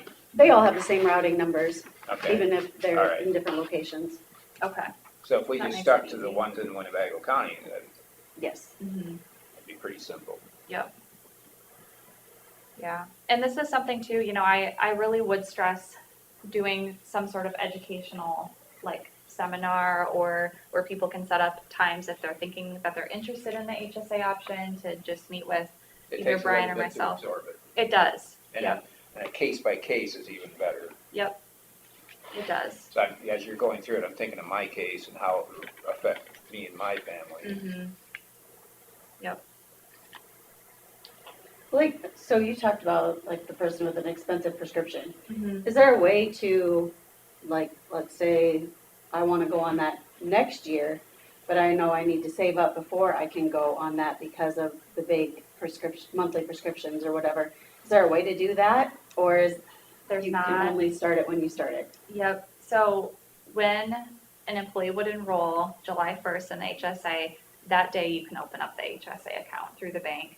An employee could say, I'm gonna start saving up some money on my own and just in my regular account. You can make a contribution to your HSA, not through payroll, that's fine, and then you deduct it at the end of the year for your taxes. So, that person could say, I'm gonna start saving, and then maybe in 2022, enroll in the HSA, and then plop a big lump sum in to my HSA. So you could write a check to your HSA and then just it would work itself out on your tax return? Yep, so at the end of the year, you get documents from your vendor that say how much you contributed to your HSA, how much you took out, and then if you went over or not, that's something that you wanna make sure you're keeping track of, and you can get penalized for that. The nice thing though about if we have people elect what they're contributing through the online enrollment system, that caps people. It won't go over. It won't go over, so it's kind But of a they'll let you foolproof. know, the bank will say. Yes. No, you can't do that. Yep, If you yep. try to put too much in there. Can you reimburse yourself out of HSA if you've accumulated it later? So if you, Say I incur a big cost beginning, I pay it out of pocket. Yep. Beyond what my savings account says. yes, Can I reimburse myself later when the money's there? yep, you can. I always just say keep good records, and a lot of times the banks will have paperwork that you need to complete typically for that. The other thing with the HSA, so the IRS does have the ability to audit them. So what I say and recommend is when you open up an HSA, get a manila folder, put it in your office at home or wherever you keep important documents. And every time you go to the doctor and you pay something, put that receipt and plop it in that manila file folder and just keep that. Just in case the IRS were to audit you, you have to show proof that you use those expenses for medical, dental, or vision costs. If you went out and bought a flat screen TV, your card probably won't decline at Best Buy. But if the IRS comes and audits you, you're gonna have to show, well, no, I spent $1,000 on medical expenses, not a TV. Or if you're paying yourself back for medical supplies even, Yep, just keep track of it. You have to have the accompanying receipt that you're paying Yep. back. and nothing to submit. So that's the other difference with the flex spending. You have to submit claims for reimbursement. You don't submit anything. It's just like a bank account. You just take your card to the doctor's office and you would pay. You go to the pharmacy, you pay with your card, and then plop that receipt in the folder and hope you never get audited. Knock on wood, I haven't had any clients ever say they've been audited, so I don't know how often it happens. It's probably low hanging fruit But right now. yeah. Yes. We've never been either, but like you said, knock on wood. Yep. But if you're doing it legitimately, it shouldn't be a problem. Right. So at some point, we'll have to discuss this as an action item and decide. I think it'd be a good idea to offer this. I really do, as an option. Then we have to discuss you know, what we would offer for possible match or just outright or whatever, how we're gonna do the 5 years ago, I researched it extensively and it was, you know, a good fit. So I think the thing would be to get information out to the employees to see if they're interested. Yeah. Did you find out if there's a maximum or a minimum number? Yes, there is not. Okay. So you could offer this plan and nobody could take it, maybe except if you wanted to. And that would be fine. So 0% enrollment can happen. Well, I definitely personally would like to look into it Yep. anyway, for myself. I mean, Yep. seems like for my Depending on what case. plan you have Yeah. existing, you know, and compare the two and certainly look at it. When are we talking about, like, the earliest it could be available? It'd be July 1st. Yep. With all of the other renewals. Yeah. Yep. Yep. So, if there's no other questions on HSA, How about, what's the deadline to know? I would say just before we want to set enrollment meetings, so, you know, when you guys think you want to have those, we would just want to be sure to know kind of logistically, do you want to offer it, yes or no? Is that in about a month then, or? Yeah, it's in May sometime. Yeah, I think typically we do it in May, So we should probably decide in the next couple of weeks. Mm-hmm. yeah. Two questions for you. Yeah. I saw, the preventative is deductible. I think I've seen before where sometimes it's covered, or do you offer any where that is covered, or is that standard? Yes, so preventive care, yep, that's a typo. Okay, Good catch. So Preventive care is covered at 100%, so you can update that on your sheet. Thank you for asking that. So preventive care, if you go for your women's exam or your annual physical, as long as it's covered, or as long as it's preventive in nature for your age and gender by an in-network provider, it's covered at 100%. So, you know, if somebody, they turn 50 and they go in for their colonoscopy, just like on the plan you guys have now, if they find something, then it's now diagnostic. It's not considered preventive. Same thing on the HSA. As long as it's a preventive, exam for the yearly, that it's covered at 100% and you don't have any cost share with that. So, and a lot of times with HSAs, we see a lot of people pick those plans that they only go to the doctor once and that's their annual exam. And it's still covered at 100%. So yeah, I will get that updated. and then I guess my next one was, Yeah. as far as groups, what do you see as far as the rates, how they're affected? The more people that are on these, as far as cost savings and the rate increases and stuff. Yeah, that's a great question. So typically we see in a lot of our clients that have added HSAs, the increases have not been as high. Now I'm not, don't hold me to that. That maybe won't be the case here, but I would say overall, we tend to see that. It helps kind of stabilize claims a little bit, and it also puts employees, they're paying more out of pocket up front, which helps, your overall claims a little bit. I would say where we see that impacted the most though is with clients who we have that are what's called self-funded. I don't know if I've talked about that with you guys at all, but you as the county, if you were self-funded, you would be paying the claims and you would buy like a $10,000 deductible or 15 or 25. catastrophic thing. Yeah, yep.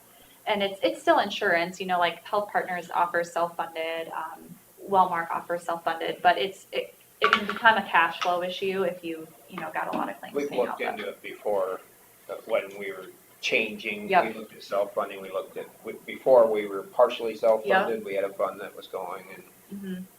Yeah, That was a so, mess. yeah, it and we can ended turn up, south very any money quickly. that was left there, we just put towards any future, in their policy, right? That's where it ended up, It's in our, insurance fund. just basic, Oh. the entire, so it's been used up since then, probably. Yes, yep. Yeah, but yeah, that's a great question, and that's really where we see this offering shine is in a self-funded plan, because those employees are really paying the claims first. It's not necessarily instead of the group. So, but I would say it does have some impact though, to get people on that plan for sure. So. Any other questions on HSA? You said dental, does that include orthodontic type, braces? and Yes, yes, so you can use HSA money for braces, which is a huge benefit. Yeah, I know people love to use Flex for that, and that's a great option too, but, Yeah, I wish I would've had that. yeah, I know. Speaking, that brings me to another point. So if somebody enrolls in the HSA, that disqualifies them from being enrolled in Flex. So I was gonna say that I Yep. just do away flex Yep. anyway. the IRS would say you're double dipping in tax saving. There is an option to offer a limited Flex, and so for people who enroll in the HSA, they could enroll in a limited Flex, which is only dental and vision expenses. We see some groups offer that. I don't always recommend it just because unless you're maxing out your HSA and you're putting all that the IRS will allow, and you also want to max out your limited Flex, I don't always know if it's beneficial, Do but the two have to add up to that 3,600 max? nope. So you would have 3,600 as a single for HSA, and then you'd have your Flex, which I'm not sure what your plan, 2,750. Yeah, something like that. Yeah, probably. Then you'd have that maximum too. So you do get two with the limited Flex, but the thing is you can only use it for dental and vision expenses. So somebody like with braces, they might be saying, well, I have a lot of healthcare expenses and I know I'm gonna have kids with braces, I maybe would max out both, but, so that is an option for people who still want Flex, but enroll in HSA. So would our EBS take care of, like, this is a limited Flex, this Yep. is a regular Flex? They would take care of that and we wouldn't have to. Well, they'd probably send you to, like, do they do paper, like, enrollments now? No, it's online. Okay. And we could add that into the online enrollment system. We should look at doing that for July. But they would say, you guys, if an employee enrolls in an HSA, they can enroll in limited Flex. I don't know if they police that. It might be on. No, it was paper this time. Okay. Yeah. it was Okay. paper. Okay. I'll check to see if they'll let us put it online. Because then the great thing about online is if an employee selects HSA, the system will say, okay, Carla's on an HSA. I won't even show her the Flex plan. I'll only show her limited Flex. And so it kind of makes it foolproof. Yeah, that's nice. So I'll check on that. Now, timing with flex and HSA would be in line, or when's flex renewal? Flex is I was January. gonna say Flex's Yeah, so calendar. you're 6 months off. Yeah. So that is something to think about. And we've run into this with groups that are July ones, our public entities. Typically, this is a little bit of an issue. So anybody who's enrolled in Flex January, that does disqualify them from picking. They can enroll in the HSA, but they can't contribute to the health savings account at the bank because they're enrolled in Flex. And the Flex rules are very rigid. And you can't drop the Flex. So they just have to finish out that year to December and then Yep. it can Oh, that's start gonna be a January tough 1. 6 months then. Yeah, I mean, they could use Flex money. You can use go the back Flex, and so reimburse. What if they You can already go used back it and up? reimburse, right, though? Right, you did. I think because you were enrolled in a Flex, I think it disqualifies you, yeah. So just another kind of thing to think about. So what we've had some groups do is they say, I want our Flex to be a July, so it coincides with the health. In those groups that they've decided that, we have had some pushback on it because the Flex is July, but your deductible with your health plan runs calendar year. And That's why we switched it to yes, January in the first place. yes. And so it does make it tricky, maybe it's something where you don't offer it this year and you offer it next renewal and you can tell people, for January 1 of 22, be thinking if you want to enroll in the HSA and don't enroll in Flex.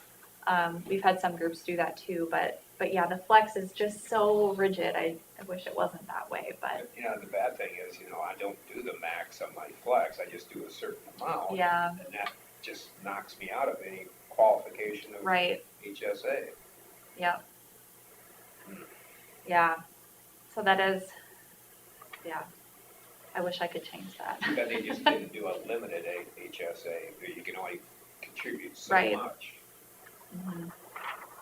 Yeah, and that's not the case, unfortunately, so, We have very limited people who do flex through the county though. So I think we should still offer the HSA in July. yeah. And then if it doesn't work for some people, then they can do it the next year. Yep. And, you know, we could send out communication in November and December when flex open enrollment is and say, hey, FYI, just a reminder, if you think you're gonna do HSA in July of '22, maybe think about not enrolling in the flex. So, and that's what we've done with those groups where it has been. And, you know, the county's not alone in having these not line up. You know, all of our public entities tend to have flex run calendar, and we actually just had another county, their flex was July, and they've gotten just pushed back over the years, and now they're switching to January. They offer an HSA still, so. What was the family max contribution per year towards the HSA? 7,200, I think. I can't remember that number. It's 3,600 for individual. I think it's 72 for family. But I'll check on that. And family is employee, spouse, employee plus one child. It's anybody else on the plan. So you don't have to be employee, spouse, and children. It's just one other person to get that higher maximum. So, really quick, I'll talk through the rest of the renewals. We're also good for July. So dental was a 0% increase. We've seen that across the Delta Dental block. So they have not been giving out many rate increases. Again, I think with that, you can contribute it to COVID. A lot of people weren't going to the dentist as much, and they weren't even open. Yeah, some of them. So I don't know what that'll look like for the next year, but dental typically tends to be pretty stable. It's not like they're gonna hit you with a 20% increase next year. They tend to keep things pretty flat.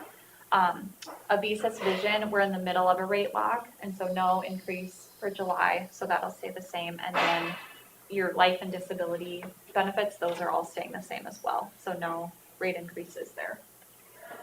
So, yeah, overall, a pretty simple renewal, but with the HSA, it throws kind of another thing to think about in there. So if you have questions that come up later, or if you're talking to employees and they've got concerns or questions, send them my way. I'm happy to answer anything. All right. Alrighty, yeah, thank you guys. Hope you enjoy the rest of the day. Looking forward to it. Yeah, So when do we want to put this on the agenda then? Just at least for discussion. I think we could put it Talk on next about it week. Next week. Yeah. Probably make a decision in a couple weeks to start talking about it next week so everybody knows what we're looking at. Mhm. Think that'd be all right? 13. I'll put it on the possible action, but if you want to table it, you can. All right. Can we get any information out to employees before then, so if they have questions? Do you have a, I don't, well, Summary you can the send renewal them. doesn't have, I mean, Yeah, we can wait for the renewal. Right, that's, Because we'll have meetings and we'll do Yeah. things for the renewal. because it takes a long time to wrap your head around. it does. Yeah. And that's why we say, you know, let's set some times where I'm here or Brian's here and we can walk through those questions and people can set up appointments. For a lot of our clients, we've sent out like a forum or they've created a spreadsheet, a sign-up sheet, and you can just sign up for, So you know. did some of them that think that'd be a great deal for them, can they call you up and Oh, yeah. just go through their case scenario? Yeah. Mm-hmm. Yep, I'm happy to do that. Put that out there to them. Yep. Yep. And they'd have a better idea of what we're gonna look at. Yep, yeah. And I think the biggest thing too, I know, you know, some of our groups they see something that's offered like this and they're scared that their traditional plan might be going away. And so I think definitely reiterating to employees that that's not our intention with this. You know, we're not wanting to push people to this high deductible. You know, I do think it's a great option for a lot of people, but there's that there's that security that comes with a $1,000 deductible plan and co-pays too. I mean, that's huge, especially for people with kids, you know, who are in and out of the doctor all the time. So, you know, just letting employees know that we're not trying to take anything away. We're just adding a plan that's available, and that is a good option for Is there people. any possibility you can get your business in their foot in their door into the southern Minnesota schools? Maybe. I'm not Probably- licensed in probably Minnesota. can. Gosh, it's a mess up there. Really? Every year it gets worse and worse, and I'd be happy to take a look. there's times we've always wanted, it'd be nice if she could just go on my insurance and she gets a kickback from them just to cover it, but you Yeah. can't do that, and, because her insurance just keeps getting worse. Yeah, I know. Schools are hard. We've got a lot of school districts that, Too much union involvement. yeah, it is, and it's unfortunate. They treat the employees very, very well, but for families, a lot of times those schools are employee only and family. So like if it's just a spouse, they're paying a $1,500 premium for 2 people on the plan, and you know, for a lot of teachers that are starting out, that's a good chunk of, you know, what they're bringing So- home every month. You know how close to the border Glenville is, Yes, yep. but yet that plan practically will not allow her to go to Iowa and get cheaper services. Really? Because they're in a category up here for cost to her, Oh, out of pocket. It's so dumb. that's terrible. You'd rather yeah. pay mail higher prices. Right, right. Oh, gosh. Yeah, that's frustrating, especially being so close. I mean, Well, hopefully when Mercy One gets their foot in the door up in Alberley, that'll help. are they opening? Well, A they're clinic working up on there? I've it right heard- now. yeah. They're working on the building. That'll be good. They did an open house that we were invited to. I didn't go, but, so Yeah. I mean, they must be getting closer. That is good. Well, especially with Mayo moving a lot of their stuff out of Albert Lee. I mean, that was a big deal. That was a big deal. Yeah, And their costs. yeah. I'm still with them, but Mayo is expensive, they did yeah. call me for a shot. Oh, Yeah. well, there you go. And then they left me a text message because I didn't answer. Customer Sorry, I already service. got one. So, but, All thanks, right. guys. Thanks Let me for know the if you've good got any news. other questions. Yeah, we'll see you later. Thanks for listening, guys, and thanks for bringing that up for discussion. Okay, we'll go back to discussion with possible action, cell phone policy. Bill, are you on the phone? Yeah, did I unmute it right? Yes, you We can did. hear you. Oh, I'm getting good at it now. Okay, so, well, I guess we'll go back to the previous one. Are you okay with having more discussions on this optional, healthcare plan? Yeah, no, it was a good conversation. Okay, good.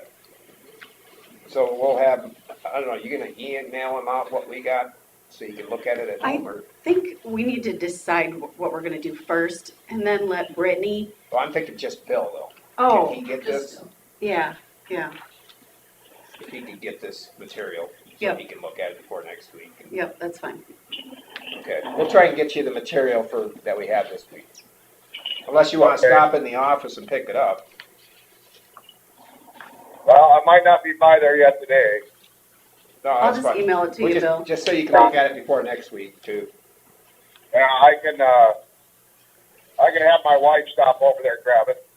Okay. Yeah. All right, thanks.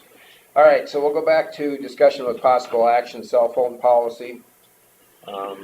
Bill brought this up last week on possibility of lowering the amount we reimburse people. I guess I'd like to hear some feedback from people on this. You know, we're always trying to save the county some monies, but we want to make sure we're ensuring proper procedure and taking care of the people that are needing it. Either you guys had any feedback on it, or? We have, No, I haven't. Okay, Scott's gonna talk about his department. we would have 3 individuals using it.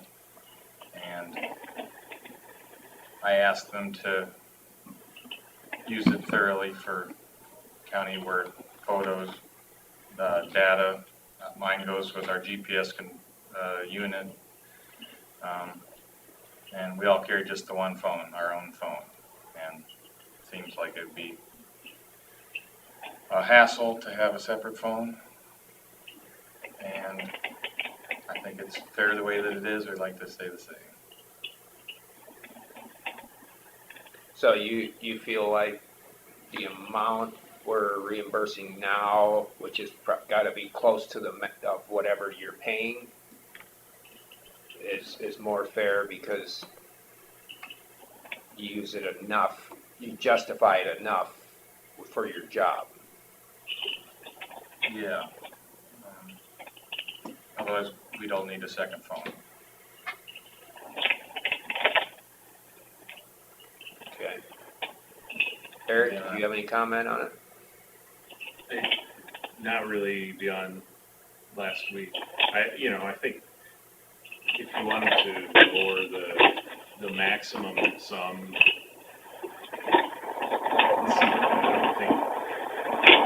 I guess for me, kind of the tipping point is what does it cost the county to actually get a cell phone going forward? And that's around $50. Yeah, and so to reimburse somebody more than what the county can pay to give them their own vehicle. I don't know what the reasons are. But to me, that's just a line in the sand of saying where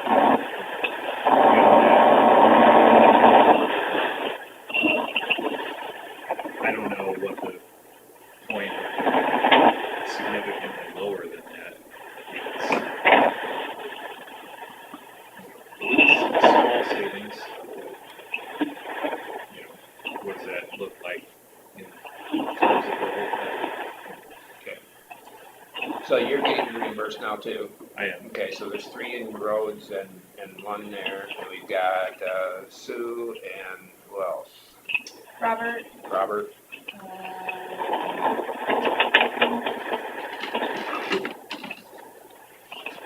The nurses now changed to, the full-time nurses do not, they have a new phone that the county pays for, so they have to carry their 2. But the part-time nurses still get reimbursed.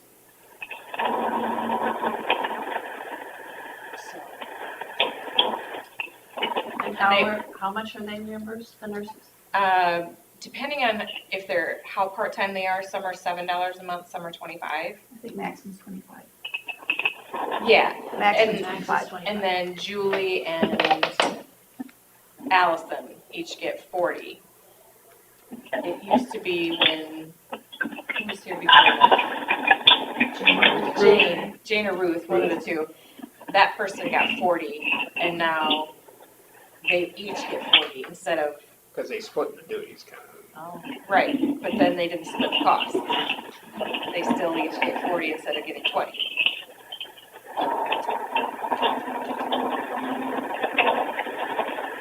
Well, I can see Bill's point on we are the highest in the area, 75 by far, but I don't see it going back all the way to 40 or 35.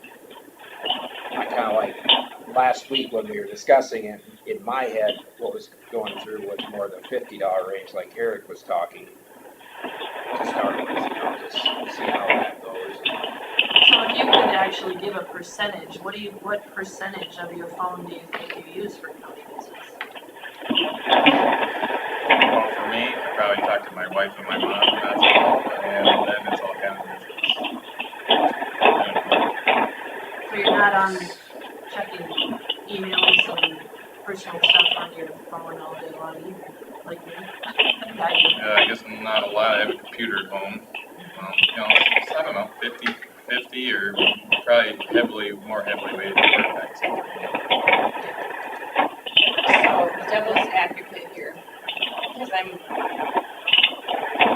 totally against the cell phone policy, totally. Would you give up your phone if the county would reimburse you? If I give up my own phone? Yeah. Right. Why do we have to reimburse? Today's world is, it's all unlimited data. Bill, When could you mute while you're not talking, please? Because you're really noisy. Thank you. So when when we first got cell phones, you know, you had to buy your minutes and you had to buy all of this, and I get that that was expensive. I use my phone for drainage every day that I'm here because it's easier for me to just pick up my phone and that way I can still use my hands, whatever. I don't expect to be reimbursed. I'm going to have my phone no matter what. And then we have people who I'm paying half of their phone bill. Well, why is that right that the county and taxpayers are paying half of somebody's phone bill? That's not right. But then are we paying, why do I need to pay for your phone? Because you want a smartphone, because you want this smartphone, why is the county reimbursing you because you want this phone? I'm sorry, I'm opening up a hornet's nest, but you're going to have that phone no matter what. It's a convenience. And I feel like if you don't want that convenience, just do what the nurses did. And if you want a county phone, the county can buy a phone. Kevin's is $50 a month. And carry 2 phones. I think I'll say that would be fine with me, I think. I don't like to take things from employees that they've had.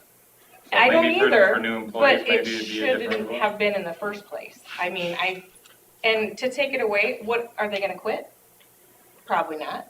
Are they gonna survive? Probably, because it's their phone. Is the department gonna survive if they don't I- have phones like that? I've got to jump out for a few minutes, so. I really hope they don't quit. I mean, But- but if they do because of a cell phone bill, then what kind of employee is that? It's not that it's a cell phone bill, it's that it's so much a month, just like income. Well, and that's it. They're getting extra income above their salary for just doing their job and having something that they would have anyway. But we would Because also. I don't get that. But that employee could also say, I'm not using my phone for business, and I'm saying, well, you need to have something. So And I'll- then buy so them the I'll county provide phone it. for $50. Yep, and then they That's- can, So then we're still spending the $50. but So it's that's the why I county's, think that it's the $50 county's phone, not on their phone bill. Well, I would feel much better if it were a county That's probably where you and I are phone. gonna disagree. I mean, And you're the supervisor, Yeah. so it's all up to you, but that's my 2 cents and thank you. so, I don't know, what do you think? Well, I don't like 75, and I don't really like 30. 50 makes sense for The times? time, yeah, for the times. But also the point is taken, we all use our phones for county business all the time. And I don't wanna have to go to my laptop to see county business. You know, I wanna be able to pull it up and use my phone If you're not at home. if I'm not at home. I only check my laptop twice a day, you know, morning and night. So I'm not gonna be as accessible then either.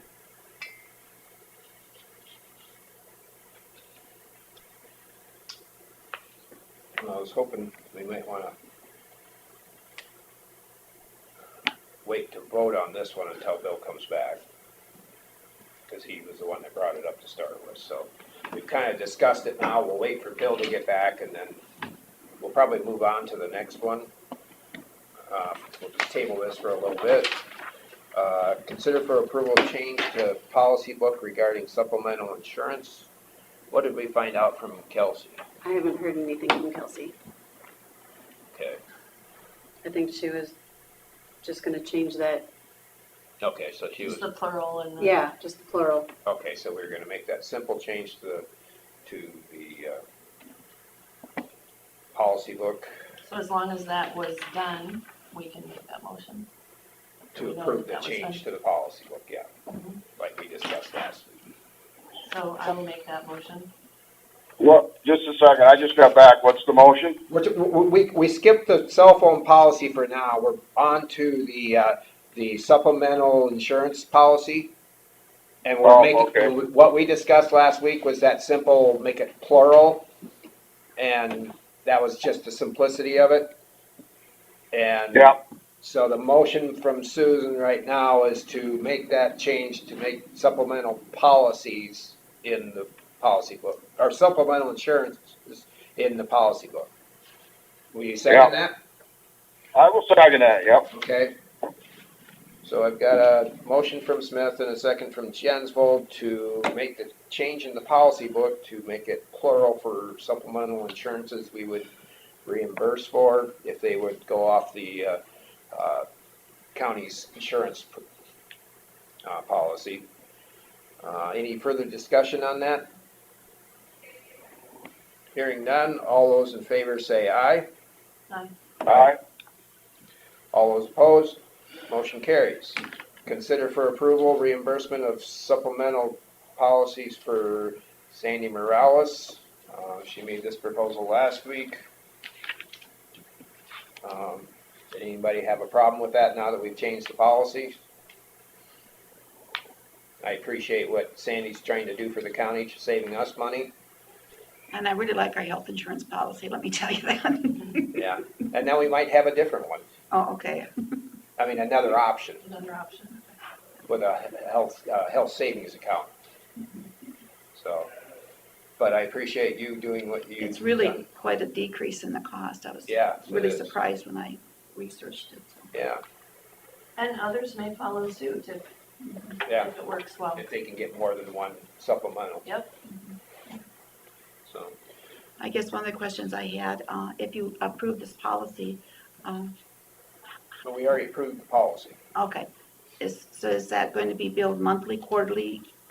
How often should I bill? Whenever you get a bill, Well, it's gonna whenever come, you've paid it, you. it's gonna come automatically out of my account, out So of my. whenever you've paid it, you send just. So After- if it after comes it's out paid. monthly, you submit it. After the month, okay, I just, Does she have to have a specific form for that? She has or to have her, whatever statement from Just a statement? Medicare and then showing it coming out of her account or whatever.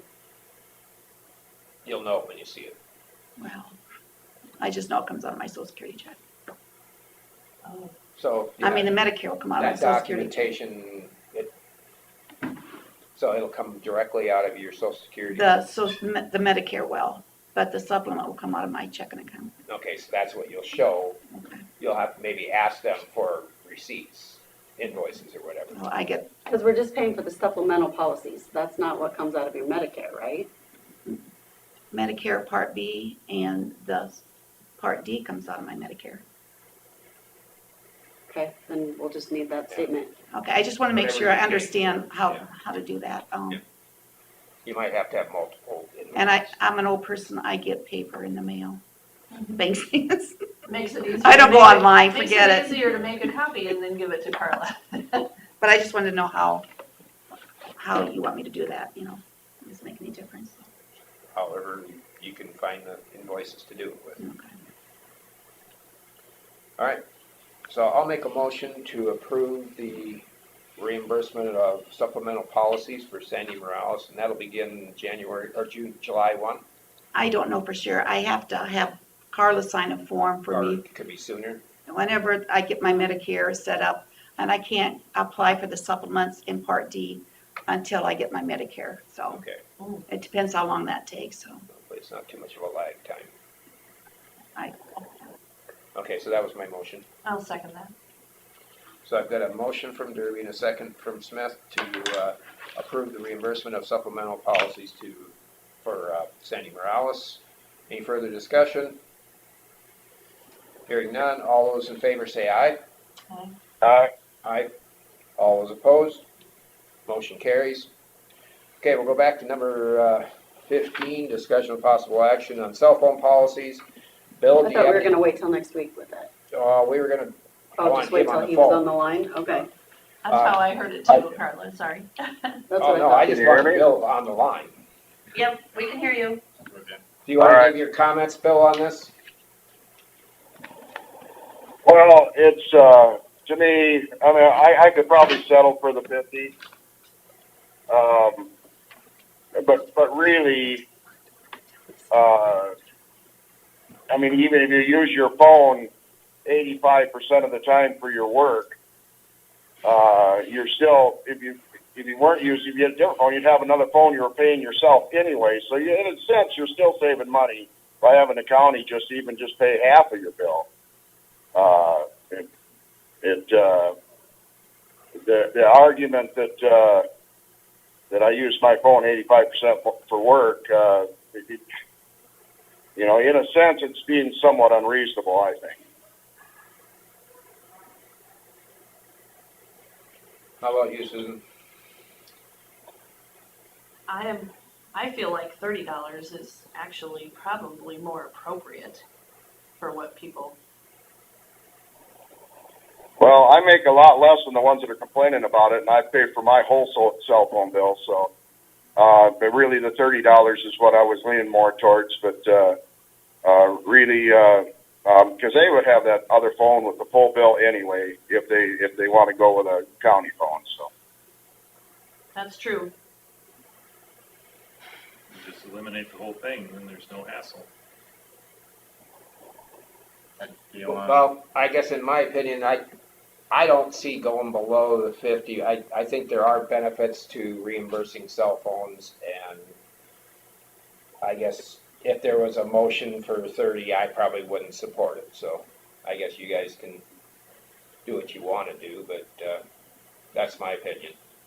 What will happen when somebody else wants to be reimbursed? I mean, what if, It comes to the board and the board can say, One-on-one.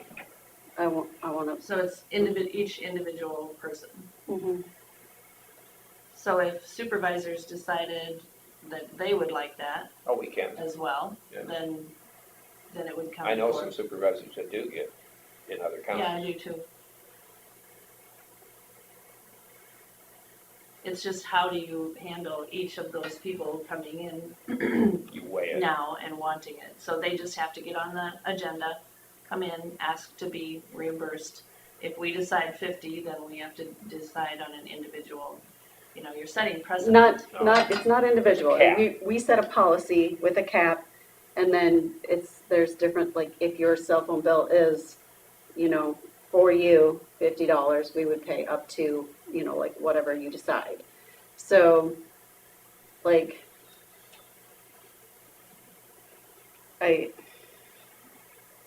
so then if a new person wants to be reimbursed, they come in with their cell phone bill and you would approve it according to the policy. It's not individually. Okay. And so it would cost us $50 to buy a phone for each of the people who are wishing for it anyway. And if we did that, that's more of a department decision. I'm gonna be gone here for just a second, I'll be right back. That would be the This is why department we just need decision. to talk about it next week, because he's the, Well, I'd like to get some things out here. If that was the case, the departments can make that decision whether they get somebody a cell phone, correct? Yeah. I guess.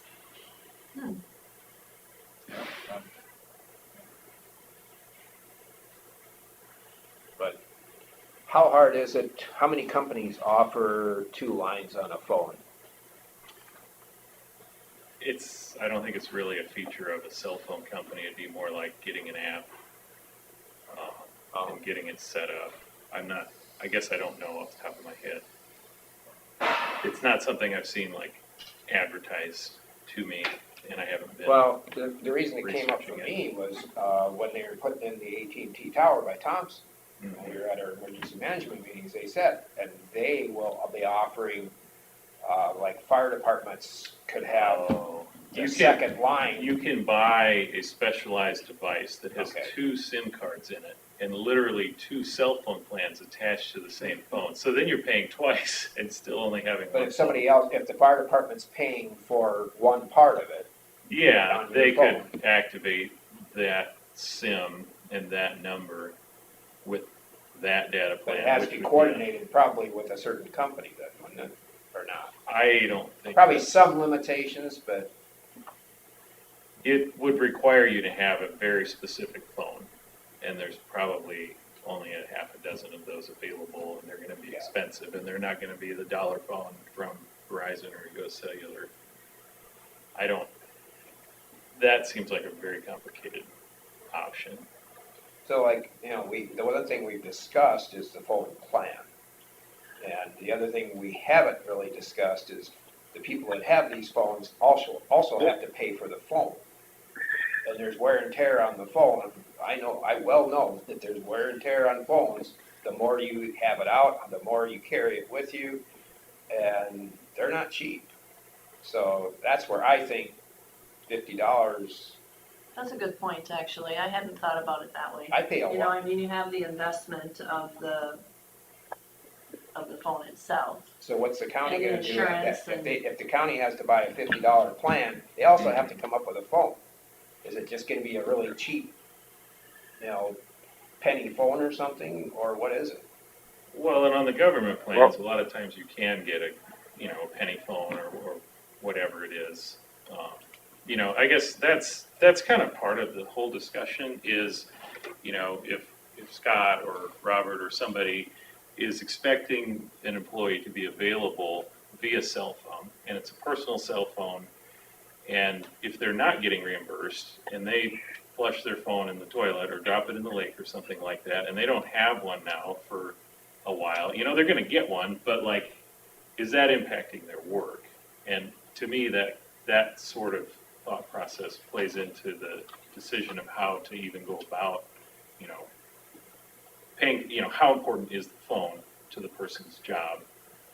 And is there a workaround if something happens, and if they don't have the money to buy a new phone right away or something like that, and it's all their personal stuff, is there, can the county require them to spend their own money on a new phone? If they are getting reimbursed or if they aren't getting reimbursed, or, There are also packages where you can get the phone paid for as you're going. You don't have to come up with the whole outlay of the money right away. Right, but that costs every month too. Yeah, yes, it does. It drives up the bill from $40 a month to maybe 50, 60. So you're still paying for the majority of their line. The only reason I was going to go with the 50 is the phone expense end of it. But truthfully, the phone that I'm talking on right now is a relatively good smartphone, and it only costs $90. So. Yeah, I buy all mine used or rebuilt. I don't buy the new ones because I'm gonna. Mine was an outdated new one. Yeah. So. I have a bad history with phones, so I don't spend a lot. I could see, just throwing my thoughts out there, I could see just doing a set amount. It doesn't matter what your bill is, say it's $20 and that's your reimbursement. If you were expected to have a phone and use it for your job and it's your personal phone, you get $20. So whatever that number may be. So if we did something like that, then it'd have to be in the job description, you are required to have a phone. And but then that kicks in the part where we would say we would pay X amount of dollars for that plan, right? Otherwise, the auditor might have to get after it, right? That's how it used to be when we started, I think. It was a flat fee. I never remember show an that. invoice to be Well, reimbursed. okay, yeah. I mean, it makes it a lot more complicated to have it be calculated as a percentage of your bill if you have more than one It needs to be just a bill and, Yeah, I lean towards the flat fee. So is there a requirement from the external auditor to have the reimbursement? Yeah, I would still need their proof that I'm reimbursing something. So I would need their bill with how much they pay for their line, and then we could do a Max, just change the max. flat fee. So this, if I remember right now, the policy got changed because somebody's bill was less than what they were getting reimbursed for. Is that sound right? I think that's right. And then that's when we kind of revised it. And, numbers are coming down for cost of cell phone plans. And they have since we made the policy last. Right.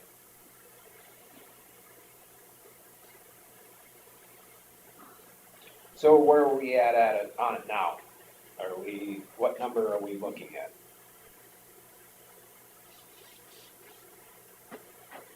I don't know, meet in the middle and go with 40? I don't have a landline, so mine is, all my work is done on that phone. And I know there are others that way too. 40 seems like it could certainly be workable. You know, it's not cutting anybody off who already has it. And it's not a big enough amount where everybody's gonna be in here wanting, wanting to be, Oh, we're not gonna gain anybody on it, I don't think, because we're already paying 75. If they wanted it before, they would have gotten it at the 75 cap. yeah, except for me. I mean, Well, what's our action then?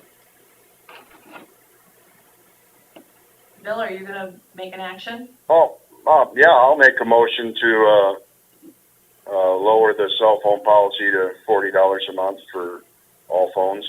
I'll second that. Got a motion So- from Jensvold and a second from Smith to lower the cell phone cap for reimbursement in our policy book to $40. Any further discussion? Yeah, so is that $40 max, That was the $40 no matter what, $40? I mean, do you want me to just insert 40 where the 75 I is think the in the motion was policy? that cap, wasn't it? Yeah, it's a cap. Well, maybe we better put in the motion that it's whatever the bill is with a maximum of 40. So change the policy where 75 is, put the number 40 and leave the rest of the policy the same. Oh, yeah, it does say that in the policy, doesn't it? Yes. Yeah, it's you're right there. it's a page-long policy, so just saying we're changing it to 40. From 75 to 40. So, 75 Yeah. 40. so we're leaving the rest of the policy the same except changing the 75 to 40. That's what I want clarified. Yes. Okay. All right. Any further discussion? And that's not a flat rate. And it applies to existing. It's a cap, and not a flat assumption. Right. But I would guess most people can meet that 40 for reimbursement.